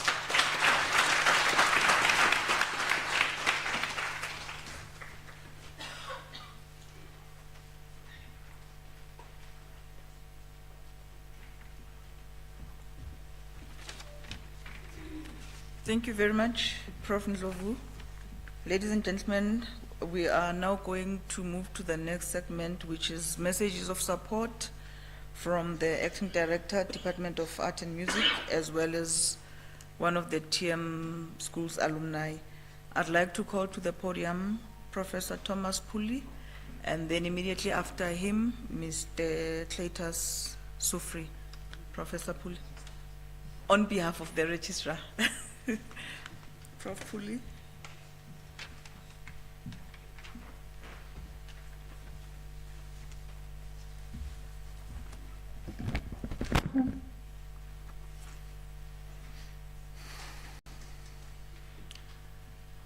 Chancellor of the University of South Africa, Dr. Thabo Mbeki, former president, and also president of the Unisa International Music Competitions, Professor Puleng Lenkabula, Principal and Vice Chancellor in absentia, Professor Sikwe, Acting Vice Principal, Professor Paswana, Acting Executive Dean, Program Director, Ms. Nkosi, invited guests, students, thank you so much for this opportunity.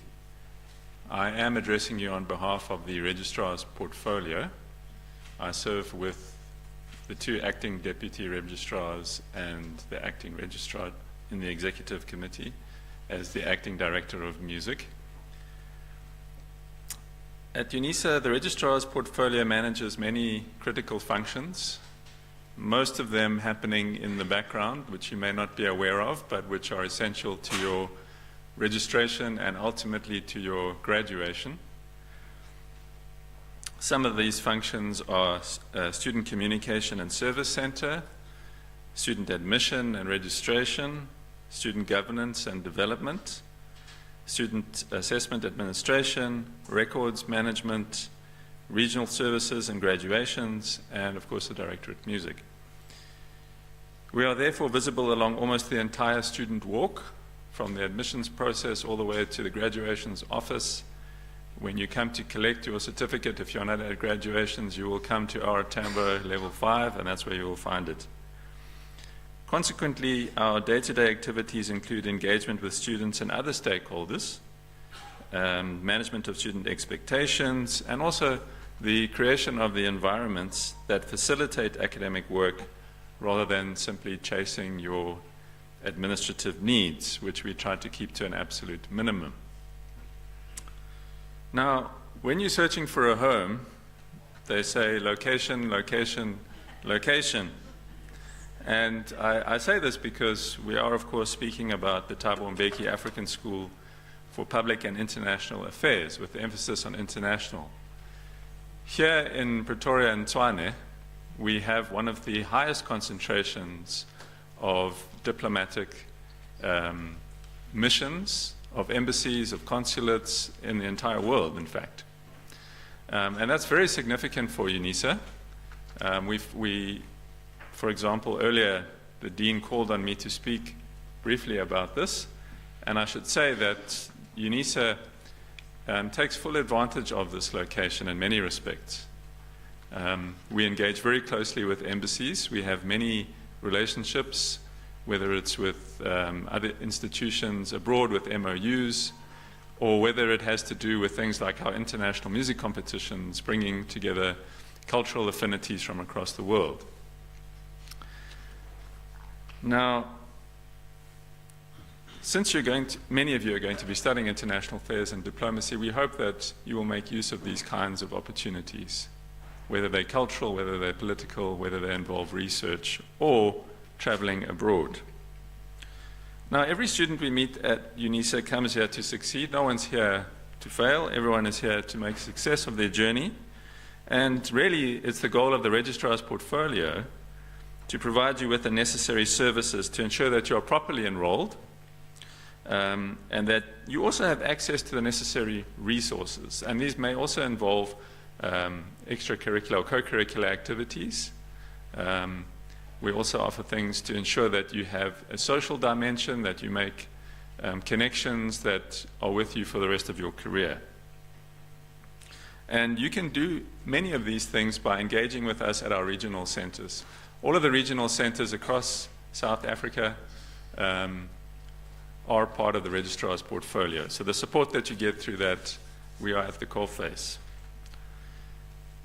The university's tagline is Reclaim Africa's Intellectual Futures, more specifically reclaiming and advancing the academic, scientific and innovative futures, and this speaks to our commitments as a portfolio. All of us at the university, academics, management, professional staff and students are called upon to rally around our vision, which you've already heard this morning. But I want to focus specifically on one of the main pillars, which is pillar 3, and that is pivoting engaged scholarship and global impact through advocacy for a caring, responsive and innovative orientation to scholarship.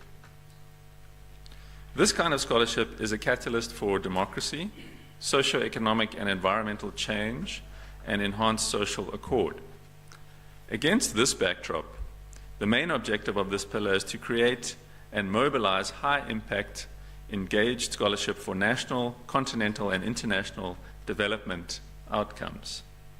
In fact, Unisa's engaged scholars position the knowledge of Africa as a development asset for global development. Our engaged scholars are in dialogue with African and international intelligentsia, thought leaders, government, community experts, education and development theorists, social justice activists, and civil society movements. And one of the key objectives is to enhance Unisa's international footprint. And we are doing that, opening centers in other countries, such as in Ethiopia. With this pillar in mind, we are therefore pleased to congratulate the Thabo Mbeki African School of Public and International Affairs on the accreditation of its master's and PhD qualifications by the Council of Higher Education. This resonates so well with Pillar 3 that I've briefly explained. With great anticipation and assurance, we are looking forward to the wonderful impact that these qualifications will have and the impact of your students will make in reclaiming the African futures in public affairs and international affairs. We're also looking forward to the wisdom that your bearers and leaders will have in supporting the African Union's agenda, amongst others. The National Development Plan envisages that in 2030, 75% of university academic staff should hold PhDs or be PhD graduates, either as staff or postdoctoral fellows, and will be the dominant drivers of new knowledge production within the higher education and science innovation systems. It further looks forward to universities developing centers of excellence in response to the needs of their immediate environment, the African region, and global competitiveness. Equally, Goal 4 of the Sustainable Development Goals identifies as critical that we ensure inclusive and equitable quality education and the promotion of lifelong learning opportunities for all, such as the short learning programs that we've heard about already. We see the Thabo Mbeki School as one of the efficient vehicles to deliver these goals, nationally, internationally, and beyond our beloved continent. And so as we welcome and encourage students to enroll with the TM School, we do so with the conviction that they will become active members of our 380,000 strong family of enthusiastic and mature learners. And we wish to confirm our commitment to you and that we will give you the full support that you need as you successfully navigate your studies, knowledge production, and influence. Let me briefly share some advice from the Registrar's portfolio. Once you have decided to enroll on your studies, it is very important that you get down to the actual studying as quickly as possible. So please ensure first that you have effective and once-off, you achieve these effective once-off activities by doing the following: applying on time and as early as possible, submitting all required documentation in one big swoop. There are many students who fail to submit specific documents, such as M&Ds, and we know that M&Ds are now a part of the TM School. For example, if you omit your outline for your PhD or your master's, you may not be admitted. So these kinds of technicalities can actually have a major consequence for you.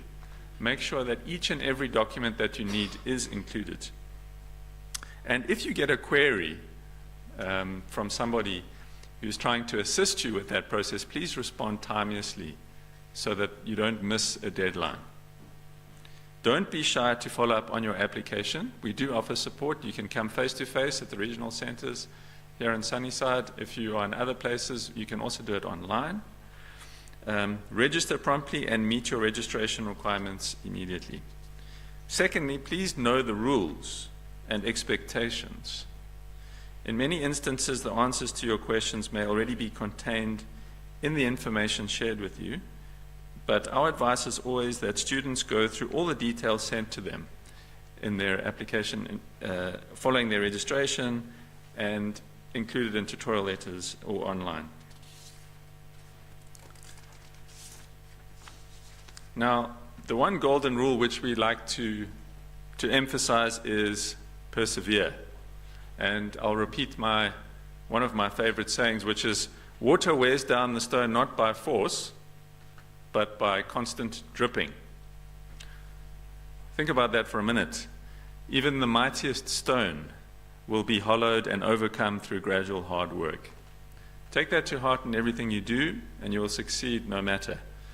To achieve your goals, begin with the end in mind and journey with those whom you trust and respect. There are many ways to make your dreams a reality and to make an impact in society. Here at Unisa, we advise that you focus on being very organized. Develop a purposeful schedule. The year might seem long, but in fact, with every breath, it gets very short. There is a lot of support. We've heard from Mr. Letwalo about the support offered by the TM School, which is outstanding. Of course, the Registrar's Portfolio also offers counseling and support directly and online. But very importantly, for those of you doing M&Ds, make sure you get to know your supervisor, work with them. Being a graduate is a lifelong relationship with Unisa. So become an alumni and become part of our alumni network. And then read some more, and make sure that you are deeply immersed in your studies.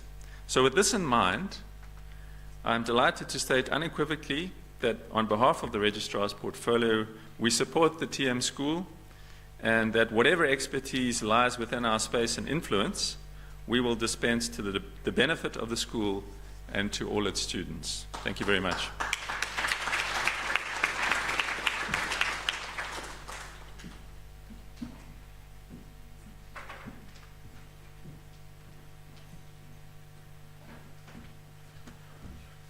Thank you very much. I guess they saved the best for last. Let me start in the usual tradition by first of all thanking God for the life of the Chancellor and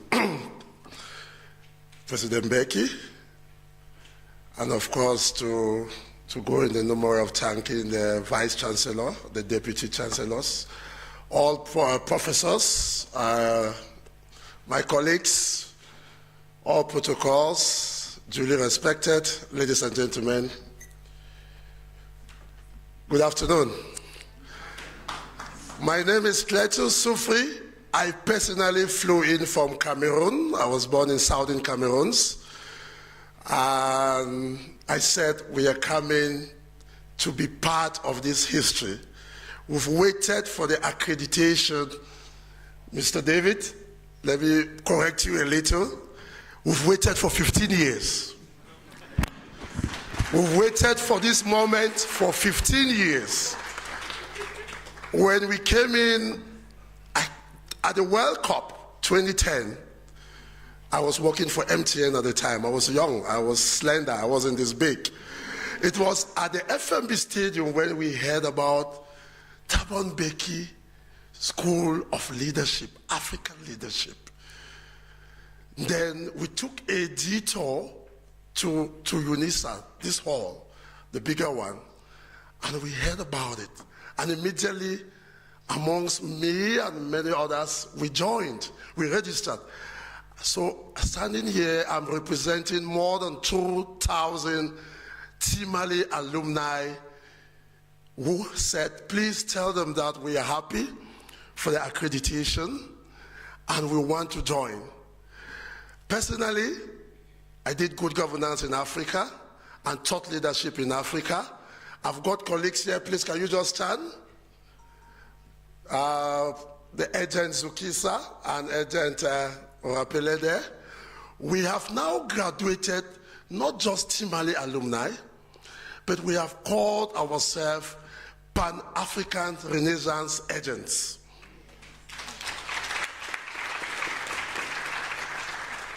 Therefore, this year we have come back to be part of the pioneer of the school. I have done 2 master's degrees in the University of Johannesburg. They said, come do a PhD. I say no. I left, I went back home, then I came this year to do that. So ladies and gentlemen, this year we'll be supporting the school in 3 different platforms. First, we have a podcast we want to start as the Pan-African Renaissance Agents, PRA, where we invite all of you sitting here as part of the Timali and TM school now to join us. I will send the list. We want to start our own database of the booklets. I will share the booklet. We need your numbers and we need your name. We want to take the opportunity, Prof. Siko, we need a hall for our podcast. We want to do the action which drove us 15 years ago, where we want to give the opportunity for the beautiful young lady, the intellectual, to have a podcast with you and ask you, where did Africa go wrong? Why the OAU failed and why is the AU failing? So we are running a podcast, and the audience and part of the Timali alumni will be the journalists in that perspective and the intellectuals. Secondly, we are working towards having the first Timali International Conference this October, probably on the 17th of October. And we want to say that we will be needing support from the school, from Unisa in general. October, please write it down. October, probably the 17th. Because we have Timali alumni members all over the world. We have colleagues who are working in the United Nations as consultants, in the African Union, in the European Union as consultant on African affairs. And we also want to start a WhatsApp group of everybody sitting here with the name Pan-African Renaissance Agents, because we know with the school and with Unisa, we'll be able to source enough funds. We want to send Africans to the United Nations. We want to know what is discussed on our behalf.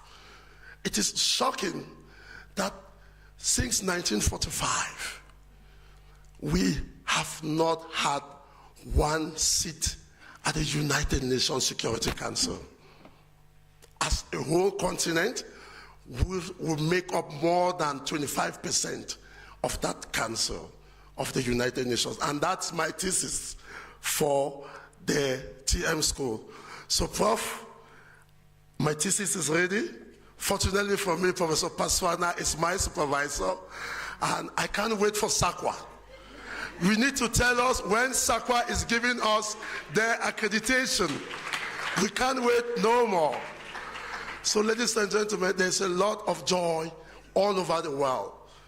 We've been discussing on our Mali group. We are 2,000, including the bee farmer yesterday. So we have a lot of energy.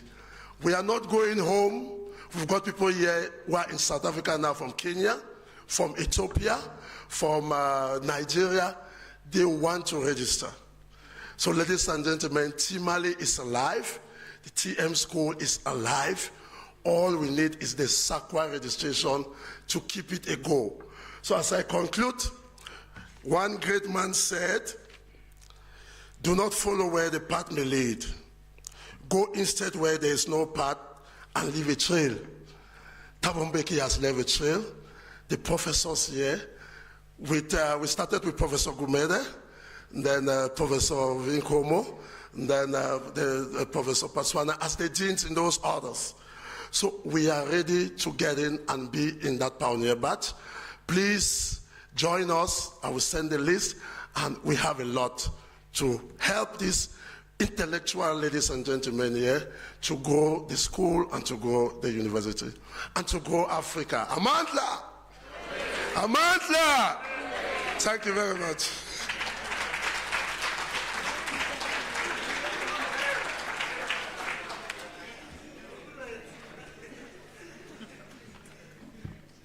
Thank you very much for the messages of support. Thank you, Professor Thomas Puli. Thank you, Mr. Sufri. And yeah, we can see your time here has been a good one and all the chance. So thank you very much. Ladies and gentlemen, we will now move to the question and answer session for the audience here and online to engage with everybody that has been on the podium, with the Thabo Mbeki School lecturers and directors, ask questions based on what has been said, and just to learn more about the school, and hopefully that this session will also help you make that firm decision to be part of Unisa, to be part of the 380,000 Unisa students that Prof. Puli told us about. Please add to that. So with those words, the question and answer session is open. There's a panel here in front. Address your questions and you may say who they're addressed to. Please identify yourself, say who you are and where you are from. And in the interest of time, may we please keep the questions short and straight to the point, and perhaps maybe one question for each person. Thank you very much. Prof?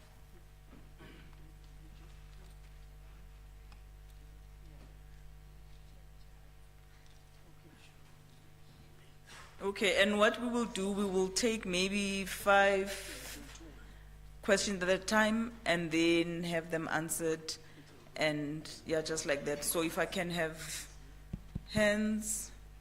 Oh, okay, so maybe one here. Where's the second one? The gentleman there with the white t-shirt.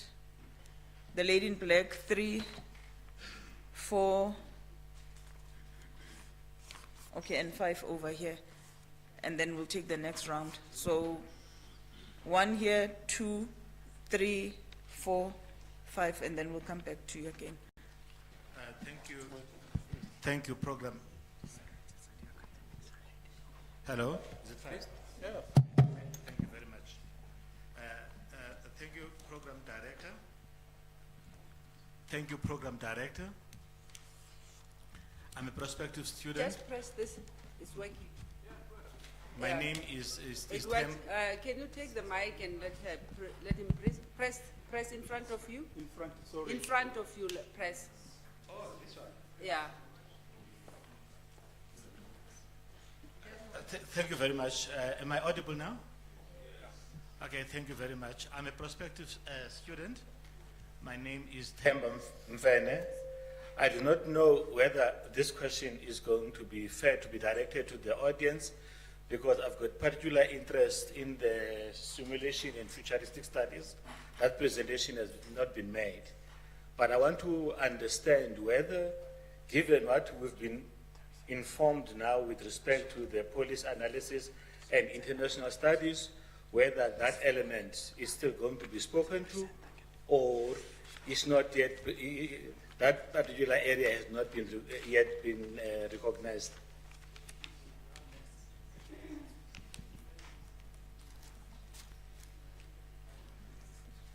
Okay. Thank you, Program Director. My name is David Ngoveni, Chair of Department Criminology and Security Science here at Unisa. I just want to check that the Litwal and the Dean about the requirements to enroll for these qualifications. You talked about grade 12, the degrees and other needs. Are you going to consider also the issue of RPL, recognition of prior learning, to accommodate the student? Thank you very much. Thank you.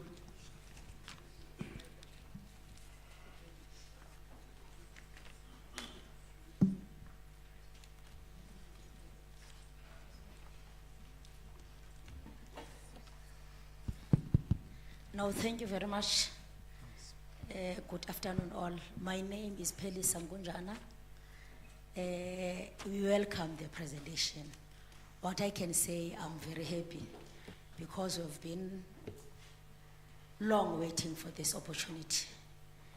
I'm ready for registration for the PhD in international course because I had to do it in Cumbria, the MBA in international relations and diplomacy. However, it was my wish to do it in Africa. So I'm very glad and I'm ready to register. Thank you very much.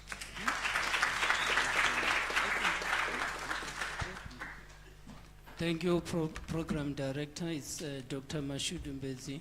I'm external supervisor for Unisa, PhD and master students. I'm very excited about this presentation, and I want to pursue my second PhD by publication. But I just wanted to ask one thing in terms of what Professor said about prospective students, in terms of saying the 60% mark that you say is a requirement. Practically what I've seen as a supervisor is that you'll find that someone does well in getting higher marks, but they can't conduct or do research. So how do you have to deal with that? You'll find someone has not done well in terms of higher marks, but they are good in research. So practically having good higher marks or distinctions is not a guarantee to say someone can be good in conducting research.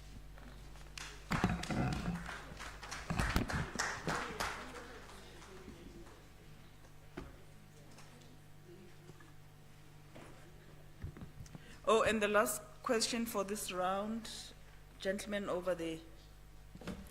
Afternoon, Given Lovu. My question is regarding supervisor allocation for postgraduate students. How does that work? Do the students approach prospective supervisors, or are they assigned by the school? Thank you. Okay.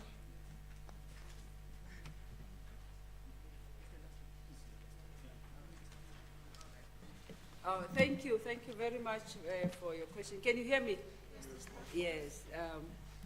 I will handle some of the questions. Yes. Simulation and futuristic studies will happen after the second session, after lunch now. The professors are going to give you a quick take on their... Okay. They can only be able to talk about their different areas of study, and I think then you'll be able to get more about simulation and futuristic. Yes, certain heads of department are here, and they will be able to take you through. Requirements, yes, 3%. We can only, as you know, the policy is particular people can be taken on RPL. We do have RPL, and we do promote that as well. Because we understand that many of our people are in jobs and have been doing this kind of work that these qualifications are going to offer without formal qualifications. We have public servants who have been in the system for more than 40 years, and the kind of experience that they have can actually facilitate RPL processes. But we have a limitation according to policy on how much RPL can we take. So the RPL, as you go back to your workplaces, please look at our exit outcomes as soon as as we start to advertise, and try to create yourself a portfolio, because we are going to look for a portfolio that is going to prove to us that you are at a requisite level of experience as to the honors degree. If you are coming for masters, obviously maybe the PhD was going to be difficult. We will start you with at masters, but please try to look at how much knowledge you have, and build your portfolio around that, and be able to come and show us those kind of experiences, whether you have those exit level outcomes that we have. The question about 60%, I want to leave it for the VP, because this is a question that also came at another forum, and the VP can actually adequately address it for us. What was the last question? Research and supervisors. Our supervisors are chosen by the school, yes. We allocate because we don't want to overburden our staff, right? Because everyone can come and say, I want person, how much can person handle? So there is also a specific instances. We have a higher degrees committee. So the higher degrees committee will sit down with you and be able to look at what you have and who align you with someone with the expertise that you are looking for, and then we will be able to identify a supervisor for you. But there is also a point for choice that when you apply at the Unisa website, you will see, they will ask you, who's your supervisor? Remember, there's someone who's sitting in Ethiopia who does not know anybody, don't know this face, they've never seen these faces. Someone is sitting in China, they don't know. So does it mean that they won't have a supervisor because they cannot name our names? No, definitely the school will have an option to really identify supervisor. But if you are applying and you have somebody in mind, there is a section when you apply to Unisa's College of Graduate Studies that will ask you who is your supervisor, and then fill it in there. And when that supervisor is overwhelmed, don't be surprised if we are going to give you another supervisor with the similar experience. So those are some of the technicalities of the Higher Degrees Committee. Thank you very much.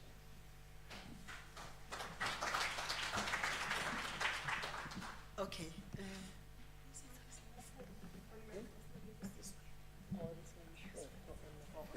Okay, all right. Thank you. I'm handling the question that was raised about people getting 60%. You know, the requirement to say in order for you to be accepted to a master's or a PhD degree, you need maybe some universities will say 60%, some will say 70%. So I was actually advising deans in a forum to say it doesn't help. It does, it's a requirement, yes.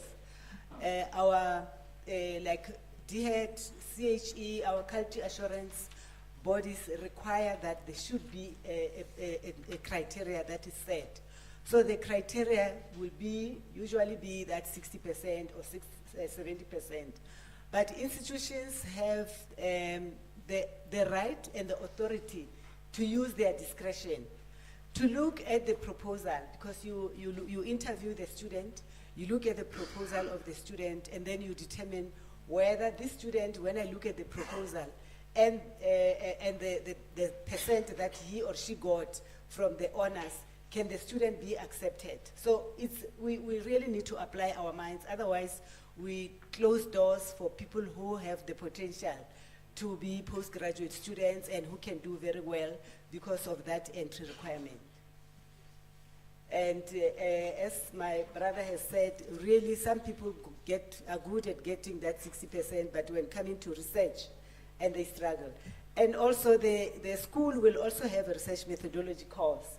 They take you through a research methodology course where you will work on your proposal under support. So that doesn't mean that if you didn't get 60%, which is required written as a requirement, you will not be accepted. So we encourage you to still come and apply and get to be interviewed and be given an opportunity. Thank you.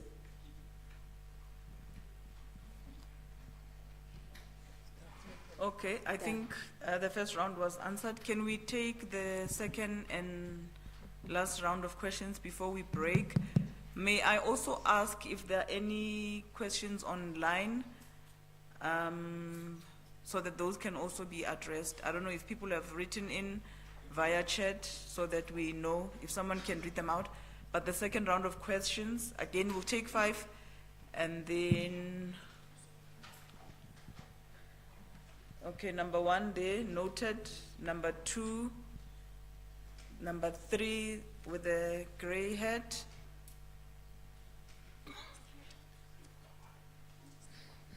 Oh, number 4 and 5 at the top, and then, yes.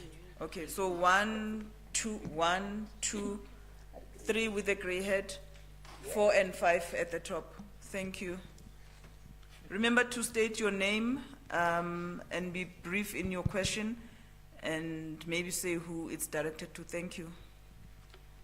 Good afternoon, colleagues. Is it audible? Okay.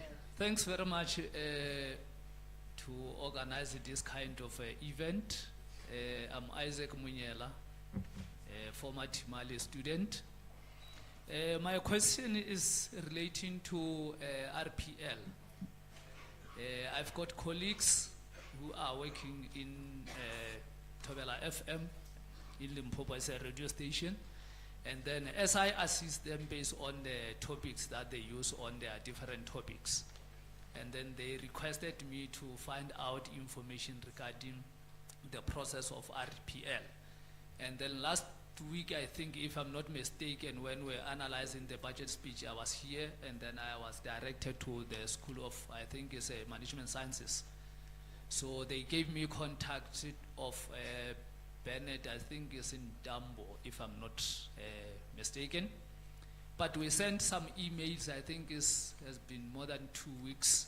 There is no reply. The contact number that we're given is not answered. So I am just checking based on the communication side to say it's still falling under the same category of TMS, or has got a different unit that take care of that. Thank you very much.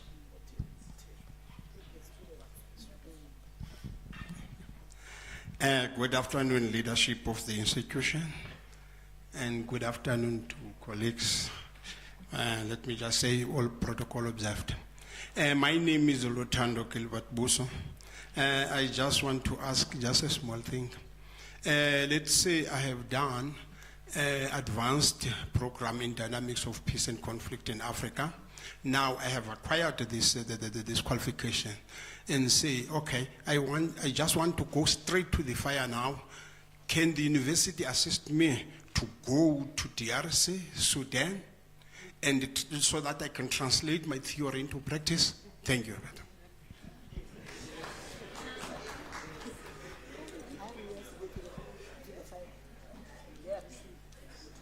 This one is audible. It's audible. It's audible. Number 3, give me. Okay, number 3. I give him more now. I don't know.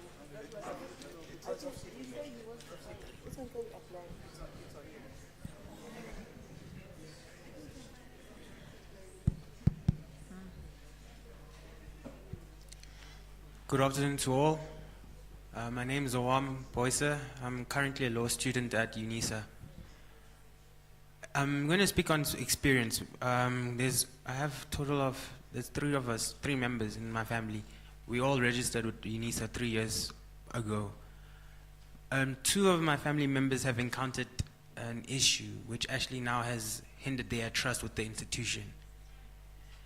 The issue was predominantly with the lectures for their short courses, their short programs. And at the time, we were all looking into registering with the Thabo Mbeki Institute.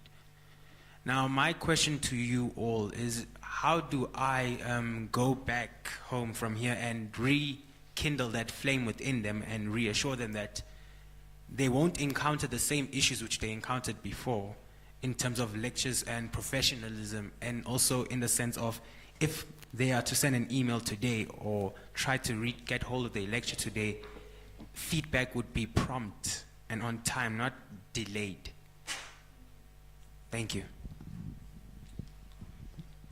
No, thank you very much. Good afternoon, colleagues, all protocol observed. My question, of course, is to the management. My name is Orapele Matsidiso, the alumni of Timali. My question is to the management, of course, of the TM school and Unisa, if it has a representative. My question is, what is the role that the 2 institutions are playing in assisting to bring back of the artifacts of our continent back from Western museums? Because rewriting of African history requires those artifacts back, because there is an agenda of the Western countries to keep our artifacts so that the narrative out there can be Africans were never scientists, were never innovators and thinkers before colonization. Now, I'm asking this question based on the presentations, which I arrived to a conclusion that these two institutions are, of course, passionate about Pan-Africanism, are passionate about the renaissance of our continent. I'm also saying this because last year, on the 20th of April, there were 32 silver and gold artifacts that were brought to Ghana that were stolen by the Western countries more than 150 years ago. They are back, but the unfortunate part is that they will only be there for 6 years because according to the British Museum Act of 1963, they can only be borrowed. It's painful to be borrowed what belongs to you. Thank you very much.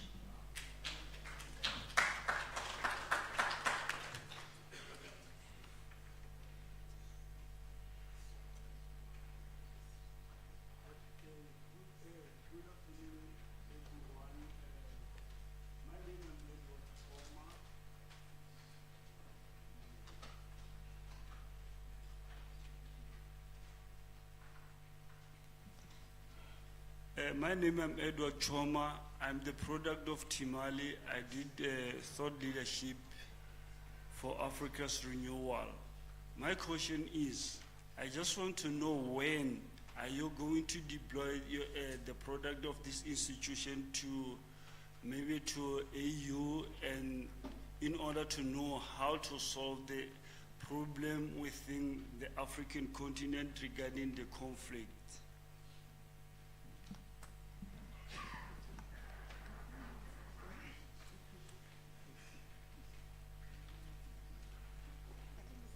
Okay, thank you, and we'll hand over to our panelists to answer that round of questions. Thank you.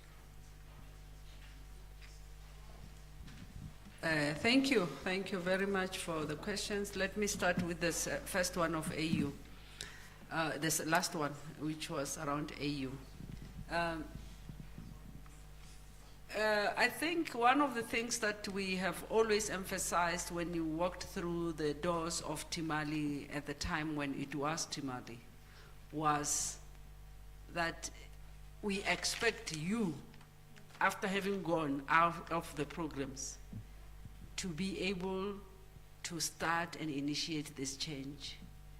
Because we are an academic institution, and the praxis, we expect that now we have equipped you with knowledge and skills and attitudes to be able to liaise with relevant structures within our government, on the continent, in the private sector, especially NGOs, because that kind of activism that you are talking about requires also NGOs in many ways.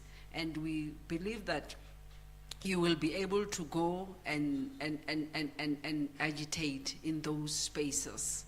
Of course, what the school can do is through the think tanking as research, and the school can be able to do policy briefs and write policy briefs for the AU out of research that we make. But some of the work, ladies and gentlemen, will have to come from you as change agents. And our role as a school is to train you to be those change agents. How do you lobby? How do you advocate? And how do you practice outside there? The other questions was around the RPL. I think this issue of RPL, I think we will take a list of the names of people and contacts of those, everyone who's interested in RPL matters. The VP has asked that I take your names as well. So we will do that. But the issue, I don't know what problems you find, because this is not our school. But I would not show why you were not responded to, but please list your names and the names of those people who are interested in doing the RPL so that we can be able to assist you. With regard to Buso was my student in peace. Buso is asking about, I didn't get it. You are ready to go to DRC. If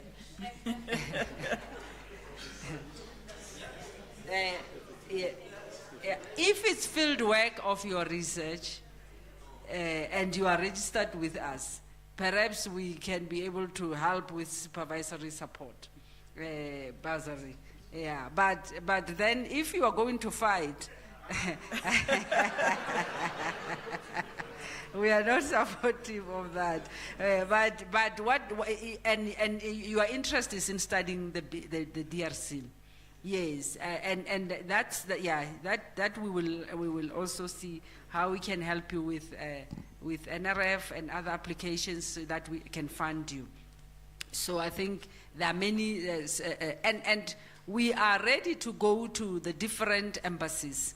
We are going to host a dinner for them to explain what we have, your interest, and what you're looking for, so that those who can assist with bursaries. I think the register said this earlier. We have a contingency, a large contingency in the world actually, of embassies, of foreign missions, and therefore we will actually actively fundraise for you. We want to fundraise those so that our students, in their interest, they must not struggle. I am not promising that it's going to be a yes, but that's what the kind of action we want to take. We are ready to go and find funding for you as our future students.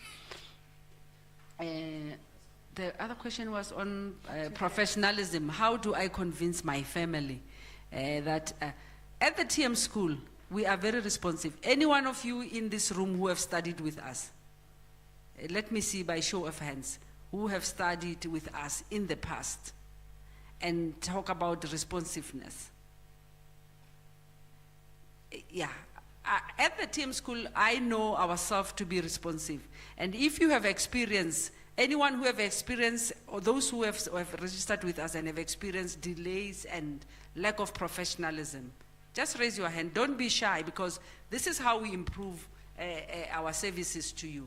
Any one of you who have experienced delays, lack of professionalism as well, for those who have registered with us in the past, and also online, if you are there, just show by hand that you have experienced. So in a nutshell, I don't want to advocate for TM school only, but I want to say Unisa is on track in terms of this. There were problems in the past, some problems with regard to student registration and stuff.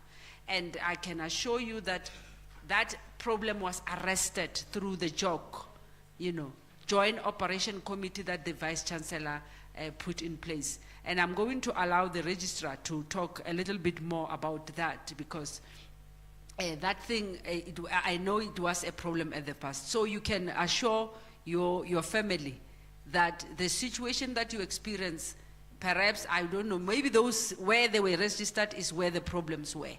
But otherwise, there are many of our departments, our colleges are doing their best to make sure that it's to have close to 400,000 students and being able to service them. Unisa is a big machine. It's a government on its own. It's huge. So it's more than 400,000 students. So you can imagine. So if you have fallen through the cracks, like you say with your parent, with your family members, I think that problem has been arrested in my view, and the register will talk to it. The role of the union? No, artifacts. Oh, the artifacts, I'm going to leave it to the historian amongst us here, but Orapeling's question is a very important one. Just in a nutshell, I'm sure you are aware that Kwame Nkrumah's materials from the UK have arrived here in South Africa, and many others, and they are going to be hosted by the Thabo Mbeki Presidential Lab. This is what the library, the Presidential Center, is trying very hard to do, to actually bring those materials back here as well. We are not sleeping on this. We are actually actively engaging, trying to get some of our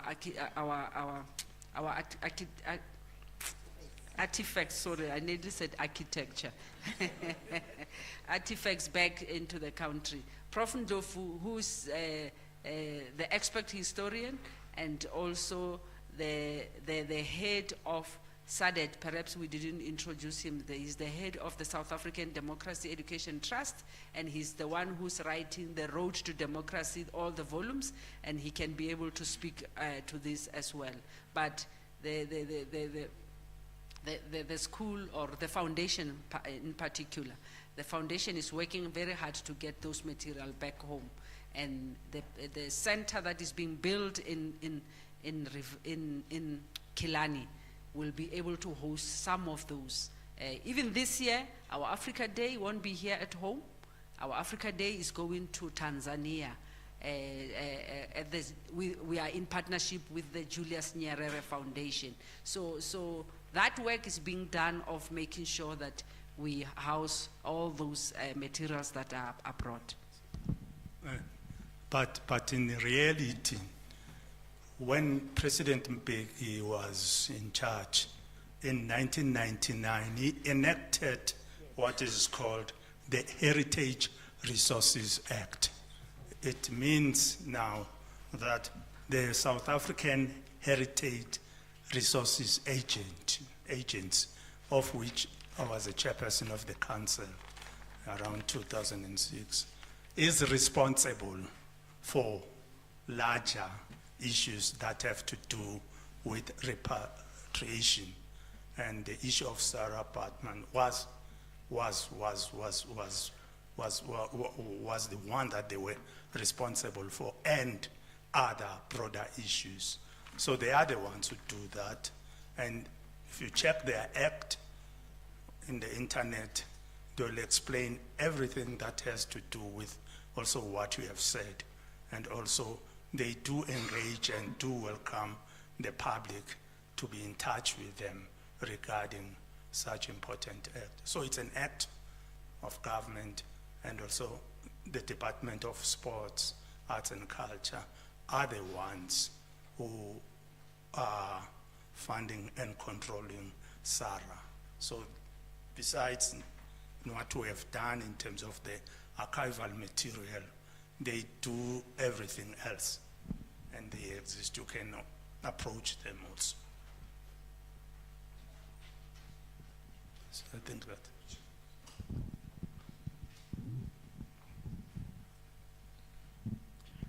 Yeah, I just feel that I'm obliged to comment on certain issues that do really relate to my directorate, as it were. But I do appreciate that my colleagues have really answered them. So it's just a matter of conscience. On the RPL, I think I need to clarify that RPL is centralized in the university. So there is RPL office. So each college or even department can direct students in that particular line. And I know that the RPL office does have, designated people for specific colleges to handle matters relating to recognition of prior learning. I think that is very, very important. And also the idea that I think from the gentleman who referred to the College of Law, I don't know whether you're currently a student or you're a former student of law. Yes, it's true. We do, as a school, we make sure that we don't have issues of turnaround time in terms of feedback, whether it's assignments or portfolios and the like. And that particular spirit will also be transferred to the new dimension when we're dealing with the masters and doctoral, supervision and the like. So we are also part of the university system on the Joint Operation Committee and also on student queries. The VP in her portfolio, she has people who specifically deal with these matters of student queries, because the university is one of the biggest, if not the biggest, in Africa. Will obviously be inundated with people who are not satisfied in one way or another. And the university cannot sit back and just do nothing about that. That is why we have these particular commissions or committees or task teams that specifically deal with these matters. So from the perspective of the school, I've got no doubt that such matters will be properly handled. You remember I talked about a seamless and exciting student journey or student walk. So we meant it, that it shouldn't happen in the TM school. Thank you very much. Prof. Milo, anything you want to say? Thank you very much. Maybe I can just add on to the question that was raised with regard to the registration. I think it was by the very first prospective student who mentioned the simulation and futuristic studies. The qualifications, the two qualifications that are credited, that we are waiting for the SAQA ID, are actually transdisciplinary in nature. Now, meaning that if you have an interest in simulation and futuristic studies, you can still apply for the qualification. If you're interested in leadership, thought leadership, you are still allowed. Hence, I'm saying that it is a transdisciplinary qualification. Thank you.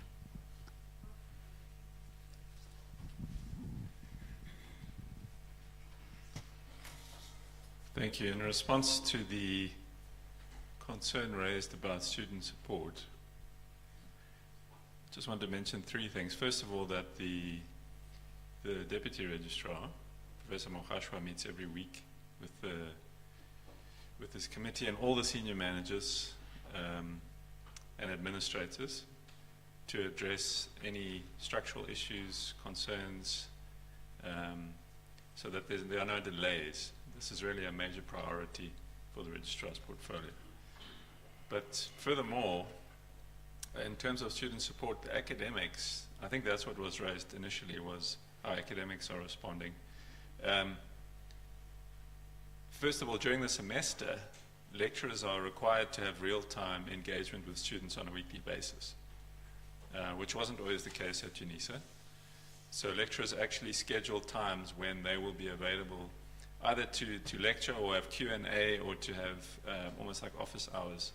So there's that opportunity that you can engage in real time. And then also, around examinations, there are also joint operation centers. So you will have a lecturer and you will have a department chair or a discipline coordinator who will be available to respond to any administrative issues that are happening around your examinations. So I think Unisa is taking student support very seriously and have put in measures that are quite concrete to reduce those delays and to make sure that there's a more personal engagement where possible. Obviously, in some cases, we have very large courses. Some of our modules, we have over 20,000 students. So it's a different kind of engagement. But structurally, we have instituted these kinds of measures. Thank you. Thank you very much, Professor Puli. Ladies and gentlemen, we've come to the end of this segment of the program. Oh, yes. Any questions online? Technical team, did we get any questions online from the chats? Anything at all? Okay. Looks like there isn't. Program Director.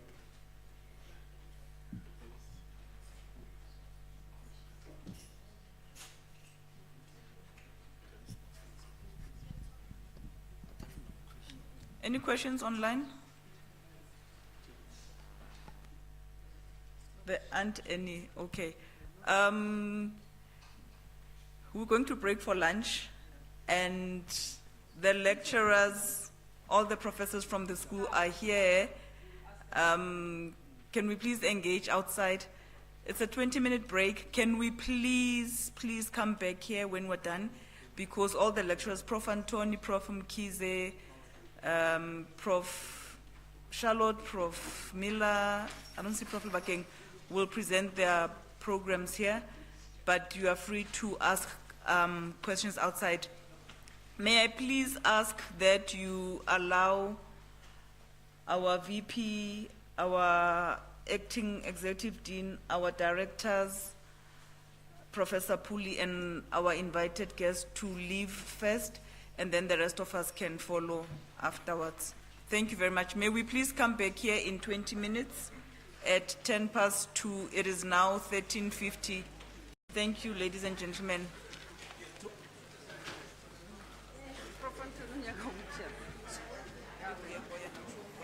Are you going to ask him to join us?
And we hope no one will suffer from gastroocular syndrome after this, you know, you're full and then you sleep. Let's just be awake and alert. This shouldn't take long. We will now go into the presentations by our various lecturers for the various programs, both formal and short learning programs, which is the study of government affairs, international and diplomacy studies, simulation and futuristic studies, security and intelligence studies, citizenship studies, public leadership, sustainable livelihoods, peace and conflict, as well as urban and rural affairs. Study of Government Affairs. Prof. Milo.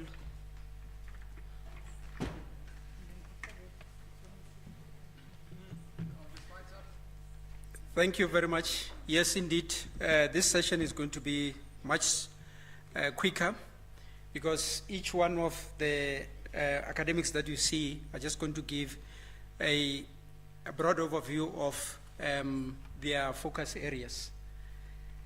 Now, I am doubling up as the focus area leader for the study of government affairs. Now, when people want to enroll, the first question they have in their mind is, what is the study of government affairs? And how is it different from public administration? Within Unisa, we have a college that offers public administration, and then it is us who offer the study of government affairs. Now, when you look at the two, the study of government affairs can be traced back to public administration. However, we are saying that as the study of government affairs, that we are broadening the scope in as far as the focus is concerned. Traditionally, you realize that in terms of the focus areas and the studies, business administration would focus specifically on business administration. Public administration would focus more on the public service. But we are saying that in between, you have those areas that are being neglected. Hence, I'm mentioning the area of state-owned enterprises. I'm mentioning the non-governmental organization as well as the non-profit organization in as far as the focus is concerned. Now, within this area, we have two short learning programs that were introduced, but I'm just going to talk more about the modules that are included. Now, earlier on, I spoke about the multidisciplinarity, and you'd see some similarity with what I am presenting and what Prof. Beitendach is going to present, because we work together as focus areas. The first SLP that is offered, and it's offered at level 6 as well as level 8, is the advanced program in policy making and analysis for Africa's development. Within it, we have impact scenario and simulation. We have monitoring and evaluation.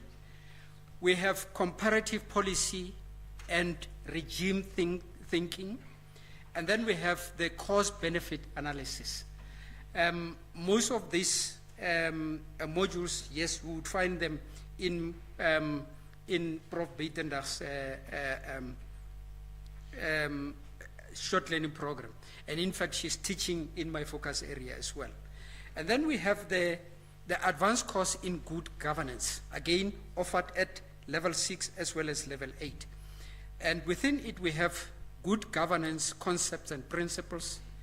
And then we have anti-corruption agenda as well as integrity management.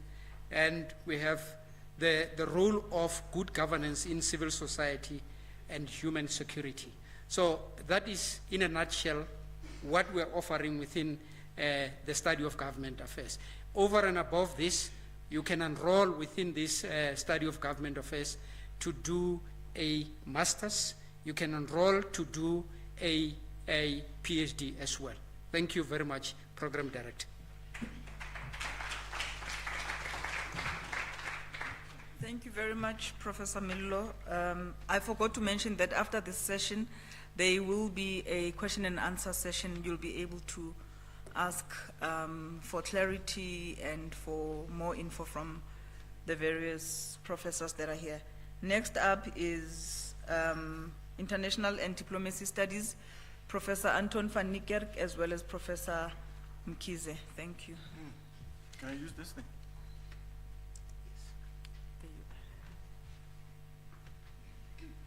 Is it on the screen? Yes. Okay. So this focus area is called International Relations and Diplomacy Studies. We offer a short learning program, and very soon we hope to offer a master's and PhD. And in between, people come to us. As you can imagine now, the world is changing so fast. People are asking for clarity. And so, for example, I'm on the third bullet there. By client, I mean DIRCO, for example, our Department of Foreign Affairs, or other people in government. In fact, the other good example is, you know that South Africa is hosting the G20 this year. And so between the government and Unisa, we are setting up partnerships to promote, but also to analyze and understand what the G20 is and what it hopes to achieve and what might happen. Why is this important? We can no longer assume in international relations that things are fixed or predictable. And if I'm provocative and naughty, to keep you alive and awake, if you thought that President Trump is going to visit South Africa in November to take over the G20 chairpersonship, think again. By that time, the US might not be a member of the G20 anymore. And so as South Africans, how do we prepare for that scenario? It's a possible scenario. How do we prepare for it? We engaged the Portfolio Committee on Foreign Affairs the other day in Parliament. And I asked them, if the US is not taking the baton, who are you going to give it to? And they said, no, the next one. And I said to the chair of the Portfolio Committee, Comrade Supra, who is the next one? And he said, I don't know. There's a lot of work that we have to do to not only educate but also examine and explain. So that happens sometimes at very short notice.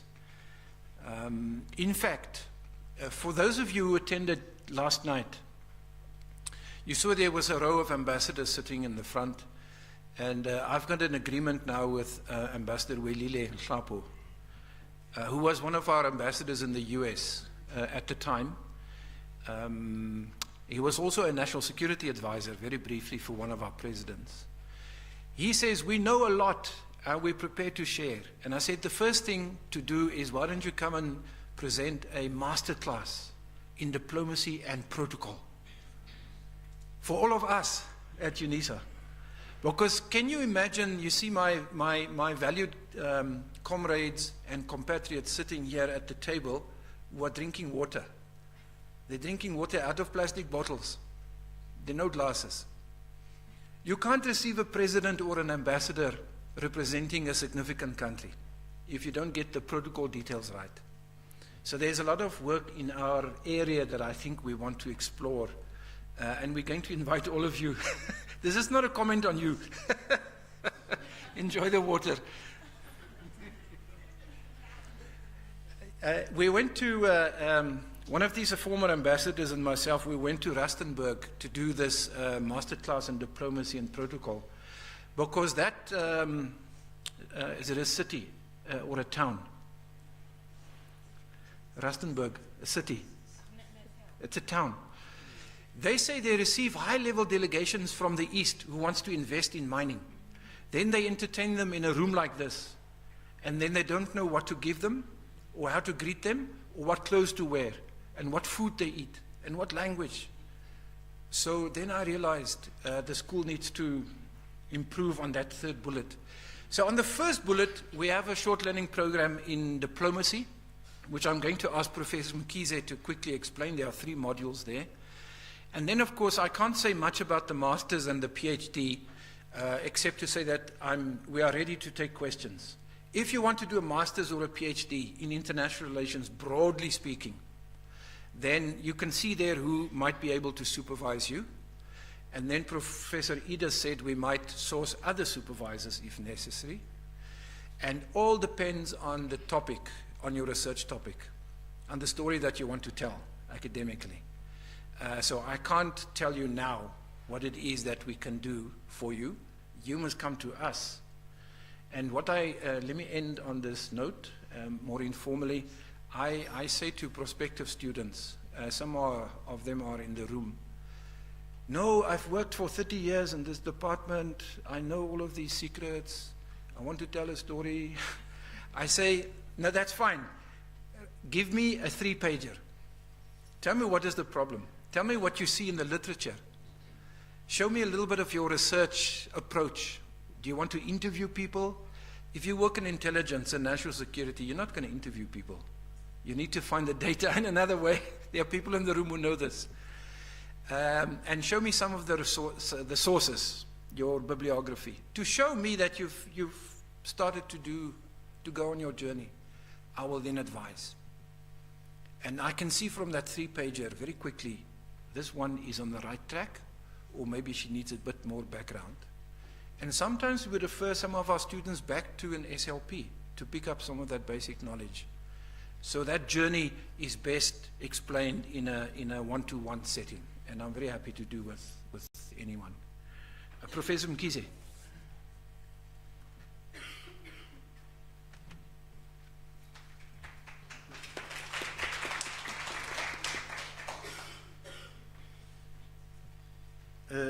Good morning. Is it still a good morning?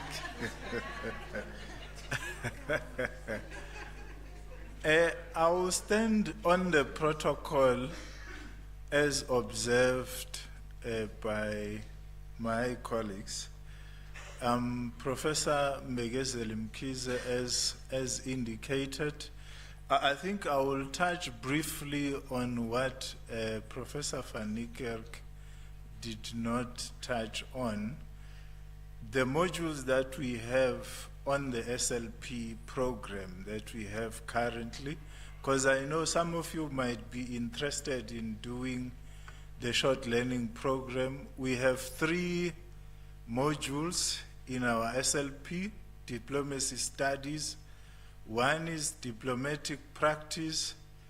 The idea is to ensure that our prospective students are able to combine theory and practice, what it means to be a diplomat, and how are you supposed to conduct yourself. I'm sure we've seen the case of Rasul now. So I think that module is very relevant in that regard, because it also touches on protocol, etiquette, and also conceptually it looks at what it means, what diplomacy means, before we delve deeper into what type of a diplomat does Africa need. And then the second one we have is on South Africa and development. The idea there is to say, as a diplomat, you must know about your country first, before, so that when you go out there, you know the levels of poverty, the levels of unemployment, so that when you negotiate, remember the primary responsibility of diplomat is to negotiate. So how will you negotiate if you don't know the basics? So that is the purpose of the second module. The other one is the analytic strategic techniques for diplomat. The idea there is to equip diplomats with the ability to collect data, like Anthony has briefly highlighted, collect data, analyze data, interpret data. Remember, as a diplomat, you need to also allay fears. You need to tell us that, no, this is disinformation, misinformation. Set the record straight. Give us facts. So as a diplomat, that's your task, to give us facts. So our modules are structured in such a way that they complement each other, because you can't go out there, you don't know the challenges we have in your home country. So that's number one. But what I also want to emphasize is that the approach that we use in the school, not necessarily in our focus area, is the transdisciplinary approach. But at the center of it, what we want are Africa-centered approaches. Approaches that, remember, Africa used to be marginalized. Our indigenous knowledge systems used to be marginalized. So what we are doing in our modules, not necessarily in diplomacy, is to ensure that the views of us as Africans are being taken seriously, not in the public debates, but also in the literature. Because a story is better if it's told by the victims themselves. Because there is a little possibility for it to be distorted, contaminated, misinterpreted. So, in other words, what we are doing, we are ensuring that in conflict resolution strategies that we are trying to propose, we at least take into account the indigenous knowledge systems that we... Remember, before colonialism, it's not that there was nothing in Africa. We had no solutions, we had nothing. So what we are doing, we are rekindling, reviving, to say what we used to have is still relevant. So that is the approach that we are taking, Africa-centered. I think I will stop here, Program Director. Thank you.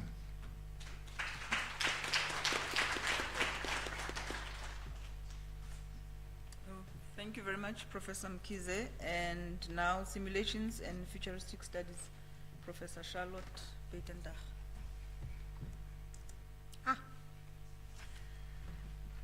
You can see I don't have anything to say, but here comes a surprise. Thank you very much, everyone, for attending and paying attention and being involved in this. So, simulation and futuristic studies.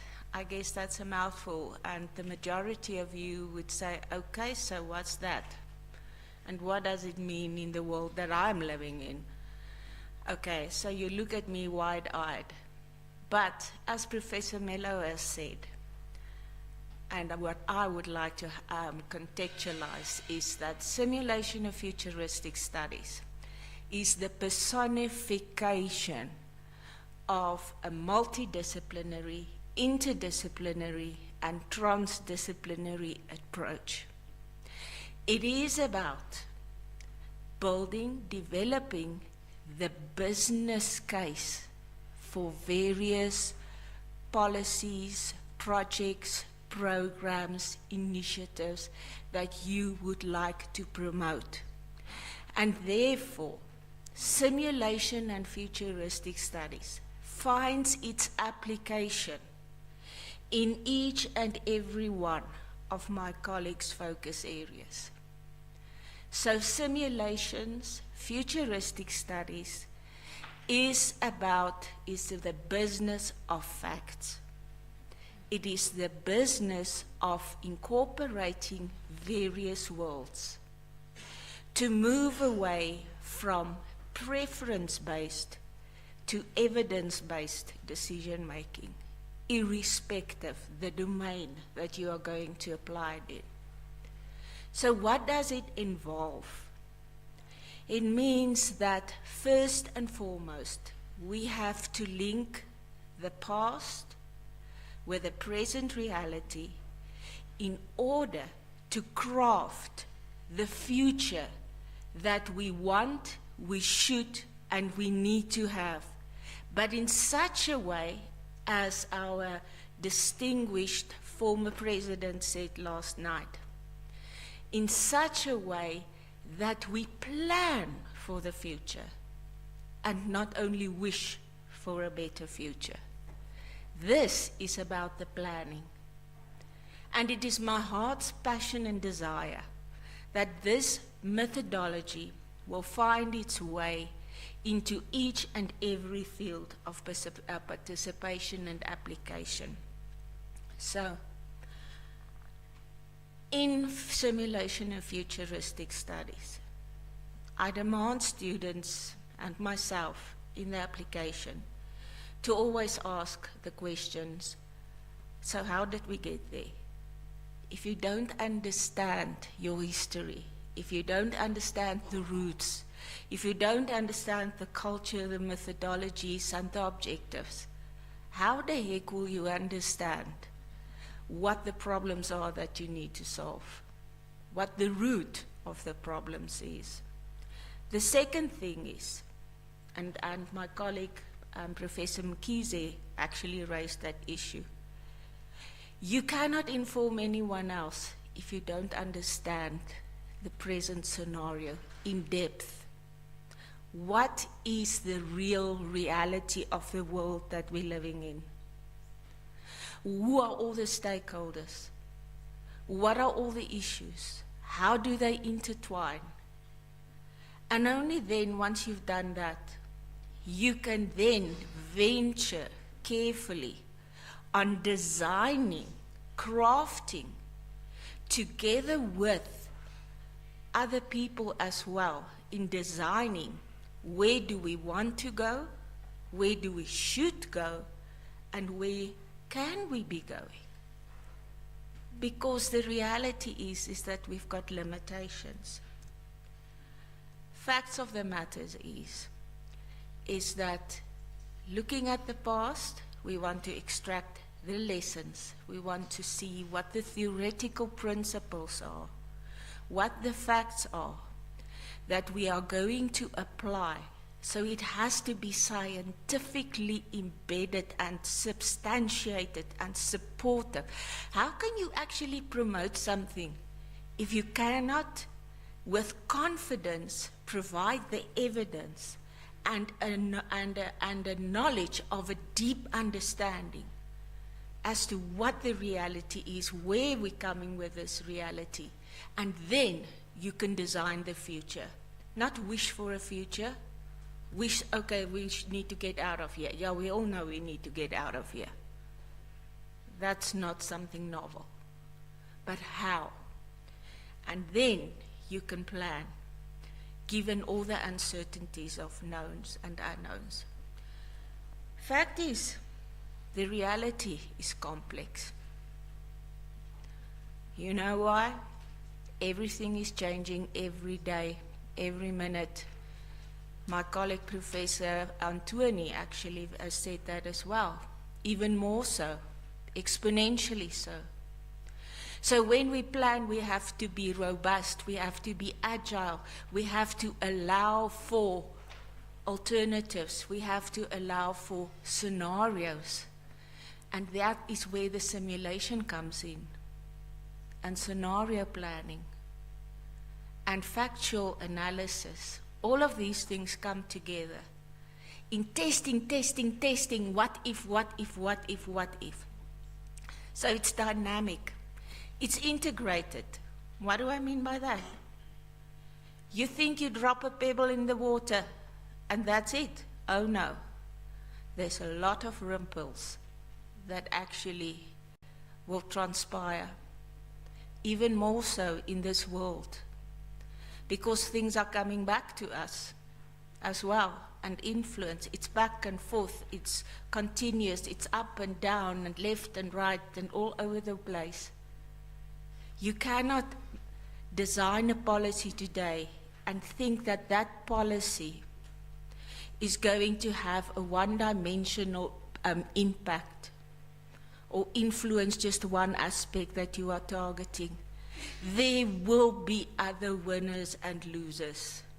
And if you ignore it, the best plan that you may have will come to none, to zero, and even a negative.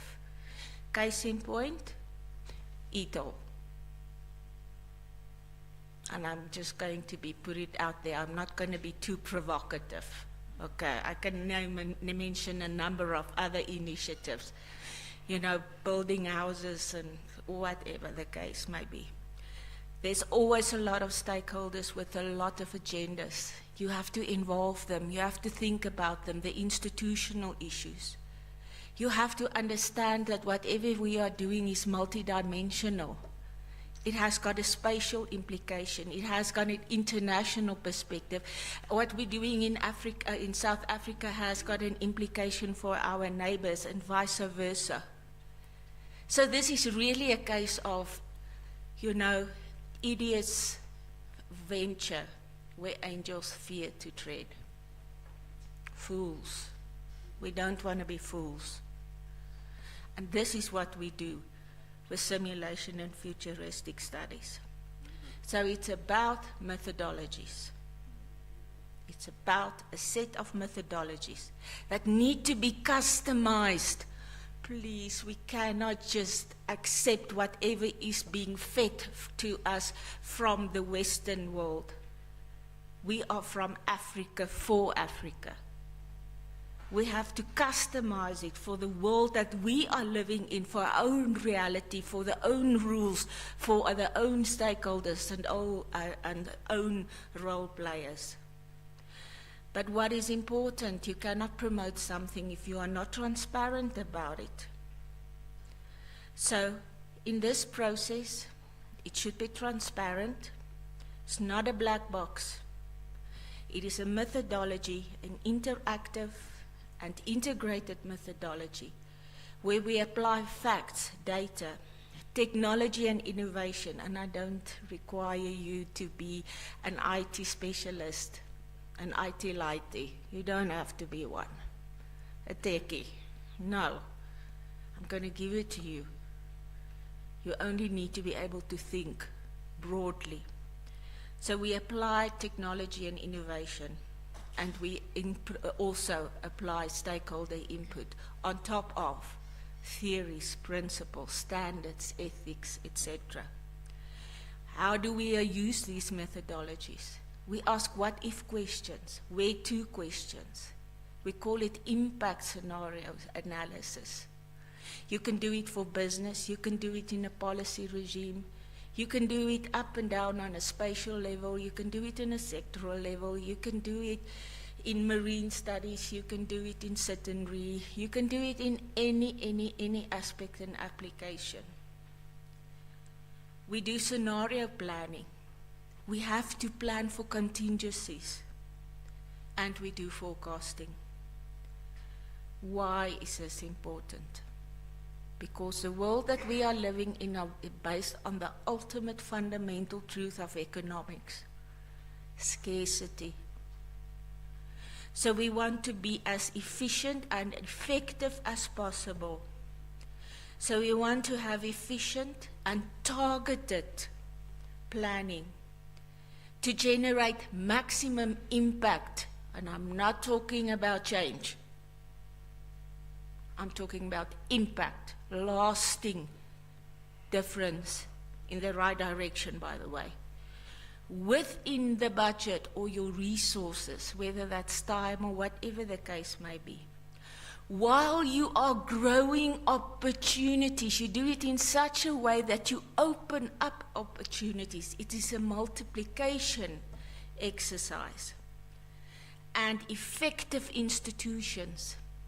Let me tell you, ladies and gentlemen, we can train individuals so we are blue, but if we don't have something that we can institutionalize to make part of the knowledge of the institution and the culture of the institution, then the politics will always have the edge to evidence planning. I'm dead serious about this. Of course, we all want to contribute to wealth for all and sustainable growth. And therefore, whether it's a short course, whether it is the master's or the PhD, there are 4 components that you will find in my area. The one is the economic principles of Africa policy making and international affairs within the reality of a globalized world. 2, you need to have knowledge about how do you measure certain things, meaning indicators. What's the evidence? Which facts do you put on the table? You know how many times are we being fed information and you say, huh? And I have to tell you, I always say that we can torture the data till it confess. There's no question about that. So in this course, I want to help you to distinguish between data that's confessing to an individual's agenda or is telling the truth. thirdly, we need to have a look at the qualitative side, how people react to policy making. So I'm striking both worlds. You can come up with the best possible plan in future possible, technically and scientifically. But if you cannot engage with people who have got the final say, and if they cannot take ownership of it and have an opportunity to engage with it, you are going nowhere. And then finally, to put it all together in a modeled system, a simulator, an app, anything that I will make available to assist you in applying this. Thank you.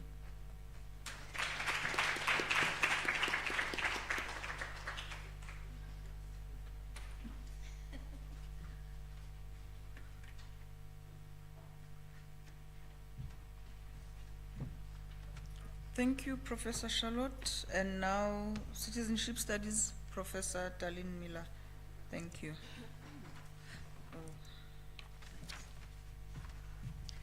Okay, good afternoon, everyone, and it's a delight to meet our prospective students. This program is called Citizenship Studies, and I think all of you would partly be coming to the school because you envisage yourselves in some kind of future position, whether it's as a CEO or as an entrepreneur or working at local level as the director of an NGO, or taking a place someplace in the public sector. How would you do all of these jobs if you did not have some understanding of citizenship, and not a superficial understanding, but a theorized understanding, something deeper, that's based on a deeper knowledge? So citizenship studies then, I think, is important for us to do because of this need to be prepared and have the knowledge for the various kinds of spaces and places that we hope to occupy. And that includes being a diplomat as well. If you are going to be a diplomat, would you want to have a limited understanding of the dynamic processes of citizenship formation in this country? No. Would you want to have a limited understanding of global citizenship? No. So what the focus areas, all of the focus areas, we all function at the level, just to recap. We have advanced programs with shorter modules. Then we work at the master's level, whether you do it by research or whether it's by coursework, and PhD. So all of the focus areas, just so that there's no confusion about that. And so what I focus on here are five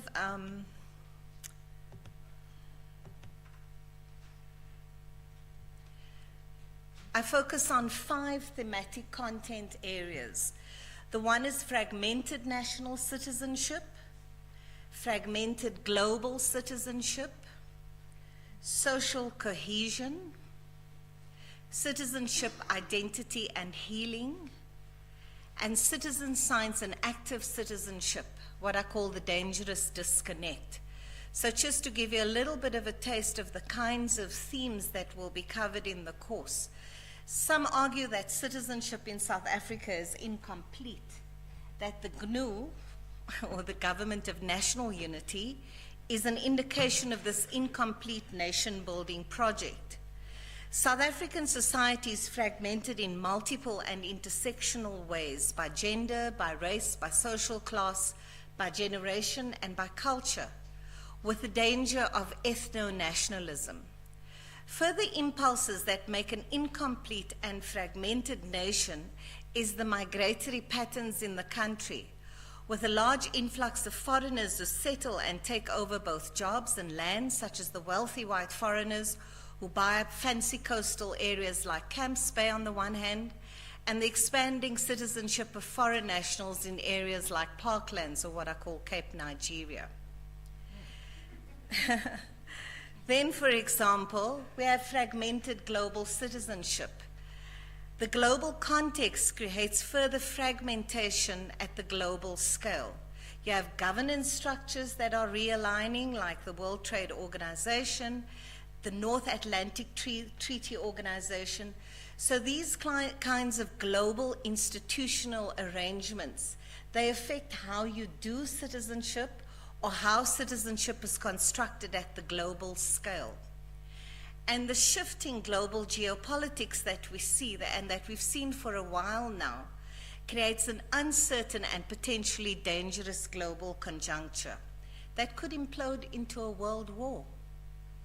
So you could still be sitting comfortably in your Manhattan apartment, you know, as the new diplomat for South Africa, and then discover actually you redeployed or you shifted somewhere else because there's a regional conflict or there's a global conflagration. We shouldn't use the diplomat example too often. This is not a school of diplomacy, okay? So as I reiterated at the outset, whether you're an NGO director, whether you're working in civil society, professors, whether you're working at a local level, whether you've got some kind of global position, or you're the beehive or woman entrepreneur,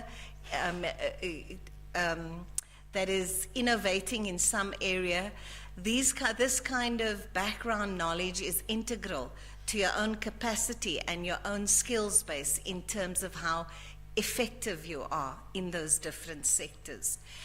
You might not be a public servant yourself, but you could be engaging with the public sector as well. So the matter of social cohesion. When society has so many centripetal forces bearing down on that society or nation, whether it's what's happening at the global level or whether it's at the local level with these changing processes of migration, he's such a concentrated student. I think we should let him into the school, Prof.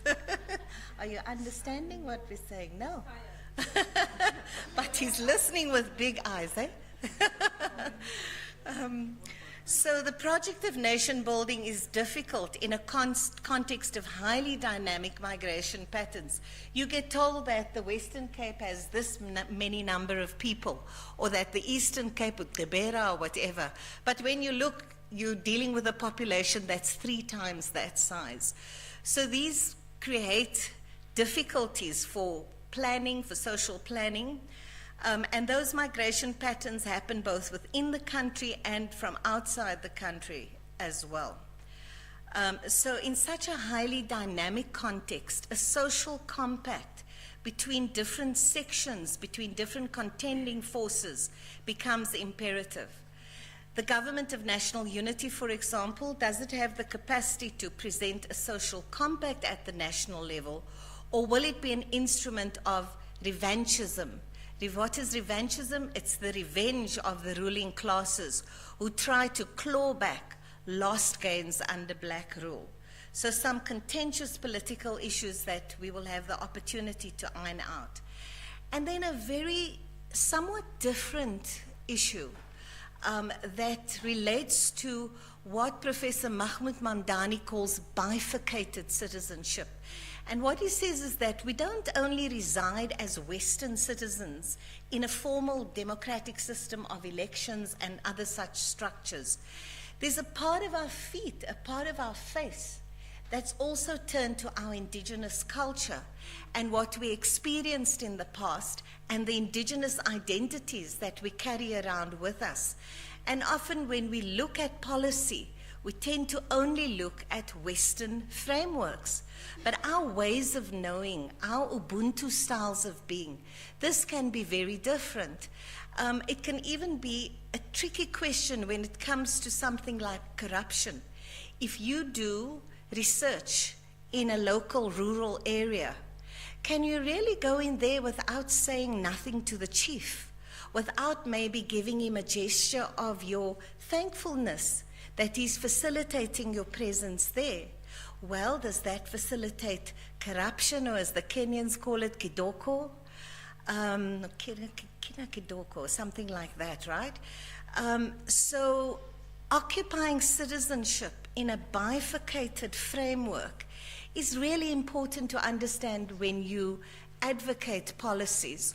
Are you dealing with a nuclear family that emulates a citizen that's envisaged as a high-value individual who consumes things and has got statuses, a nice car and so on. We know we want to live in comfort. Last week at the Human Rights Festival, our youth said that.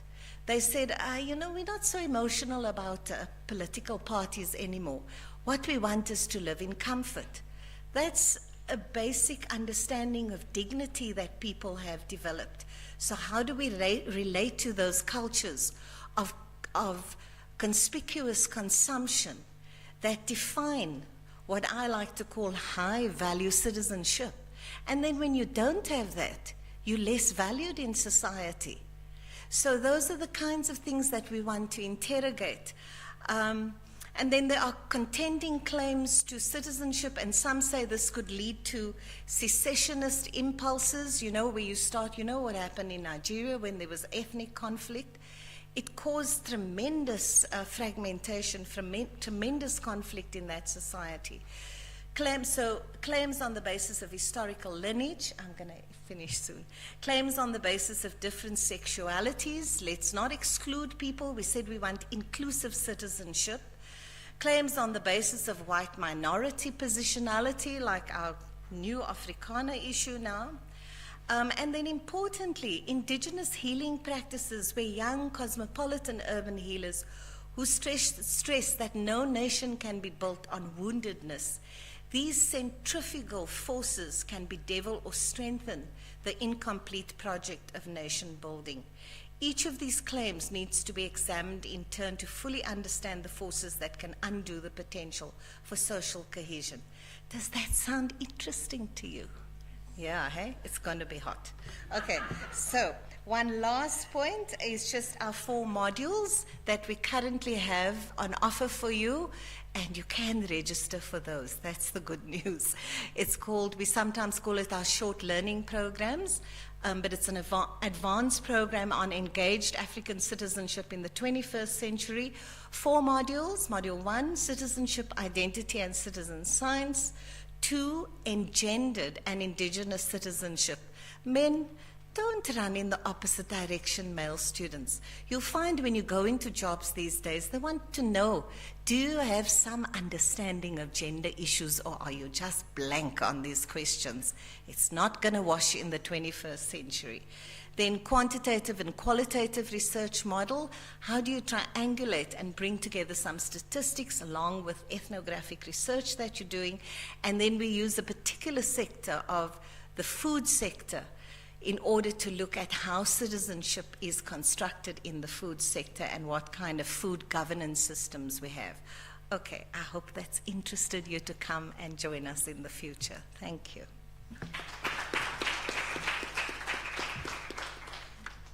Thank you very much, Prof. Miller. I think that was very interesting. And last but not least, we will call on stage our acting executive dean to present to us on security and intelligence studies, public leadership, sustainable livelihoods, peace and conflict, as well as urban and rural affairs. And then she will give us the marching orders of what we do after this. Prof. Paswana.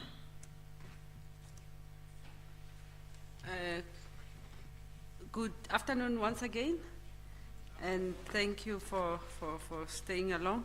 I'm just going to quickly go through some of the offerings at the school, especially the focusing areas, because the lecturers are not here. So when it comes to question and answer, I may not be able to, I'm not an expert of everything.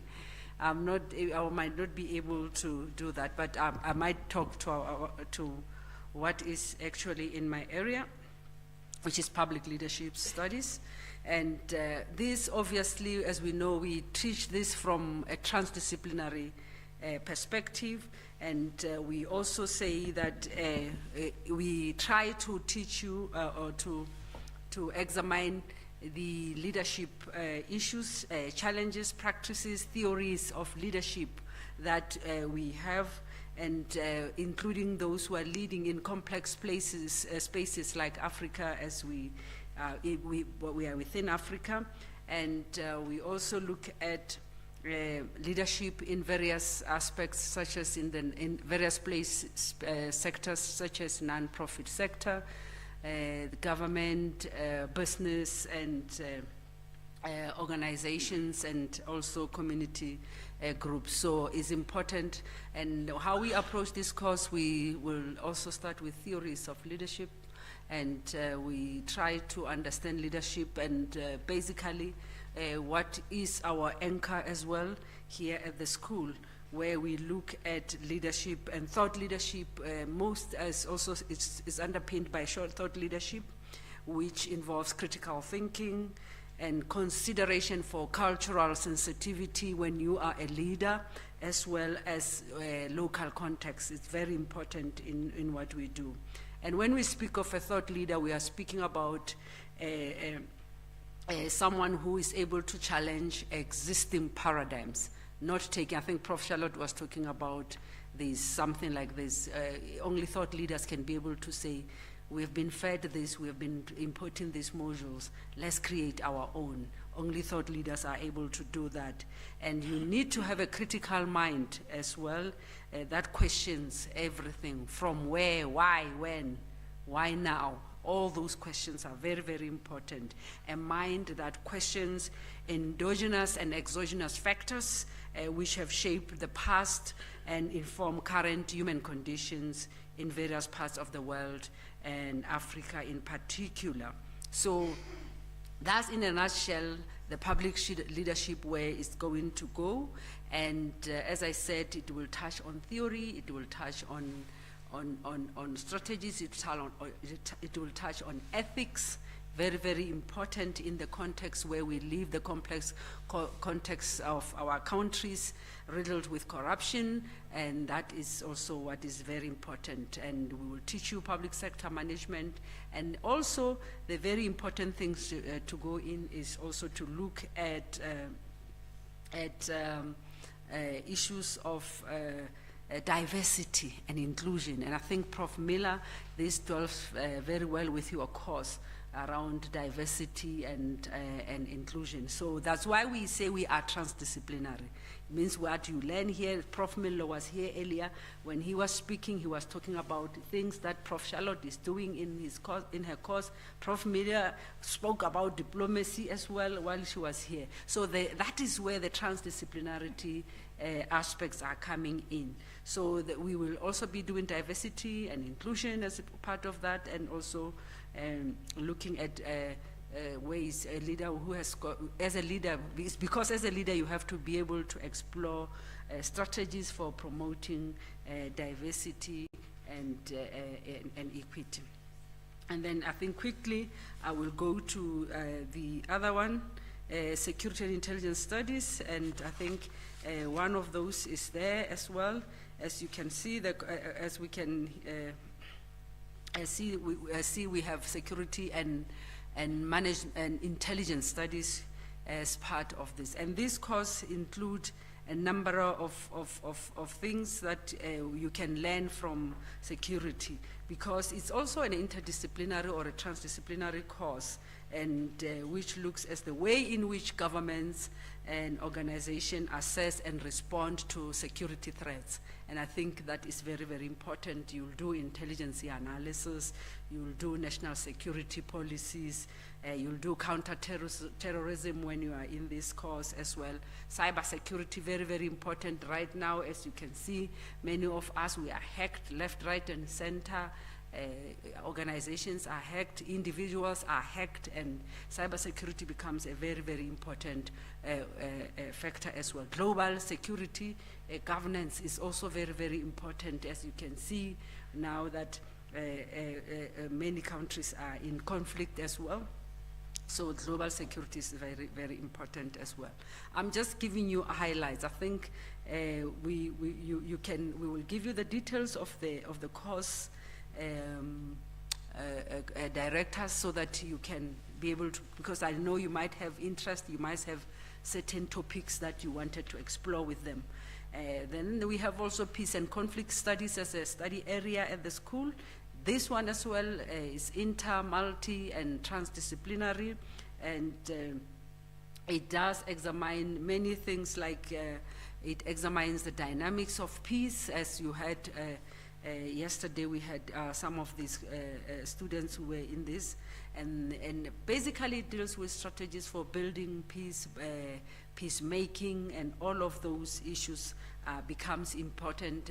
How to analyze conflicts, and how to build peace, and how to resolve conflicts, how to mediate, and also issues of human rights, also issues of humanitarian issues are very important, and there are studies in this. And of course, you still find in this course the ability, you need to also have the ability to analyze global politics as well. Very, very important, the idea of international relations, because peace and security, there is no international relations without peace and security, and there is no peace and security without international relations. So the two, in many ways, are one. If you have studied international relations, there's no way you cannot be able to talk about security and peace issues. And if you have studied peace and conflict, there is no way you can be able to talk about, you cannot be able to talk about international relations and all those things. Very, very important. And then I think Prof. Van Niekerk should have, which one have I left? Natural resources, sustainable livelihood, and yes. Basically, this course is also interdisciplinary. It's going to talk about livelihoods on this continent. We are confronted with poverty, underdevelopment on the continent, and these are very serious issues that affect the livelihoods of many other people. And how do we make sure that we livelihoods are sustained? And also the second one, many of the conflicts, the reason why we came up with this area of study is because many of the cases of our conflicts, if you dig deeper, some of them have got to do with natural resources as well. Many of this. Either we are fighting for water, either it's minerals, either it's all the natural resources that we are endowed with eventually lead us into conflict and then causes underdevelopment and all of those issues. So in this course, you'll be able to understand what are the causes of some of the conflict we have on the continent, and also how are we able to manage these resources that we are endowed with as a continent, and make sure that we are able to manage them effectively so that they can result in livelihoods for people. Very, very important, because some of this we are so rich as Africa. So, but why is this a resource scarce when we have so much, but then we are still the ones who are so poor and struggling? So we need to actually work towards being able to make livelihoods out of the natural resources that we are endowed with. And those livelihoods should not just be livelihoods, but they must be sustainable. And you will learn about all of those, our mineral wealth, you'll learn about agriculture, you'll learn about sustainability, and all of those other issues, themes that we can have there. And I think we are left with Eben? Peace and security. I have already talked about peace.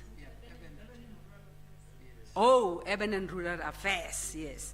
This is also transdisciplinary course, and it deals with the social, the economic, the environmental, and political dynamics of urban and rural areas. Our country, in many ways, is not our country only. Our continent is largely rural, if you think about it. Largely rural. And our urban centers are a shame. Many of our people in the urban centers, they live in what we call, what do we call them? Squatters, squatter camps, yeah, informal settlement. Oh, yes. So it is important that we study to understand urban and rural affairs so that we are able to address these complex problems of our urban cities. And now a considerable percentage of our people will be are getting urbanized every day. And that's why we end up with these scams. And so in this field, what you need to understand is also the complex relationship between these areas, urban and rural, and the impact of policies and practice on communities. And we will deal with issues of urbanization. Is a very important key area that we will deal with here. The issue of sustainable development as well. Cities needs to be protected, needs to be resourced, and also how climate change and affect these areas as well. A very, very important cause that what you will do here. And how do we develop communities and in these areas as well, in both these areas. And how do we govern urban areas? How do we govern rural areas? Is there a difference? Though you will learn about all this. And urban policies, you'll learn about urban policies as well. You'll learn about social and economic disparities of different areas as well. So it's a lot that you will learn in this area as well of urban and rural affairs. If you really are interested in urbanization, some of you are architects, and perhaps even your work is affected by the conditions of our countries, or our urban areas and our cities and the way they are. And I think many of us, we will choose this course in the future. And as I said, these are not my areas of specialties. You can ask me questions around public leaderships, but otherwise, these I have stand in for others. And thank you very much for your availability. We'll just ask 5 minutes. Quickly, the staff will go. I think all of you, we can go to the TW to take a group photo, and then come back to your questions quickly as we walk out. No. Where? Oh. Q&A is not here, Prof. Yeah, I think Q&A is at our desks. Yeah, so you might not, yeah. Everyone can group their people at the, but Prof, that no, I don't like it. We are going to take a picture downstairs as staff. Yes, we are going to take a picture now downstairs as staff and come back. Sumi is not well, and we cannot make her wait longer. Our staff, let's quickly go downstairs and take pictures. Thank you. Yeah.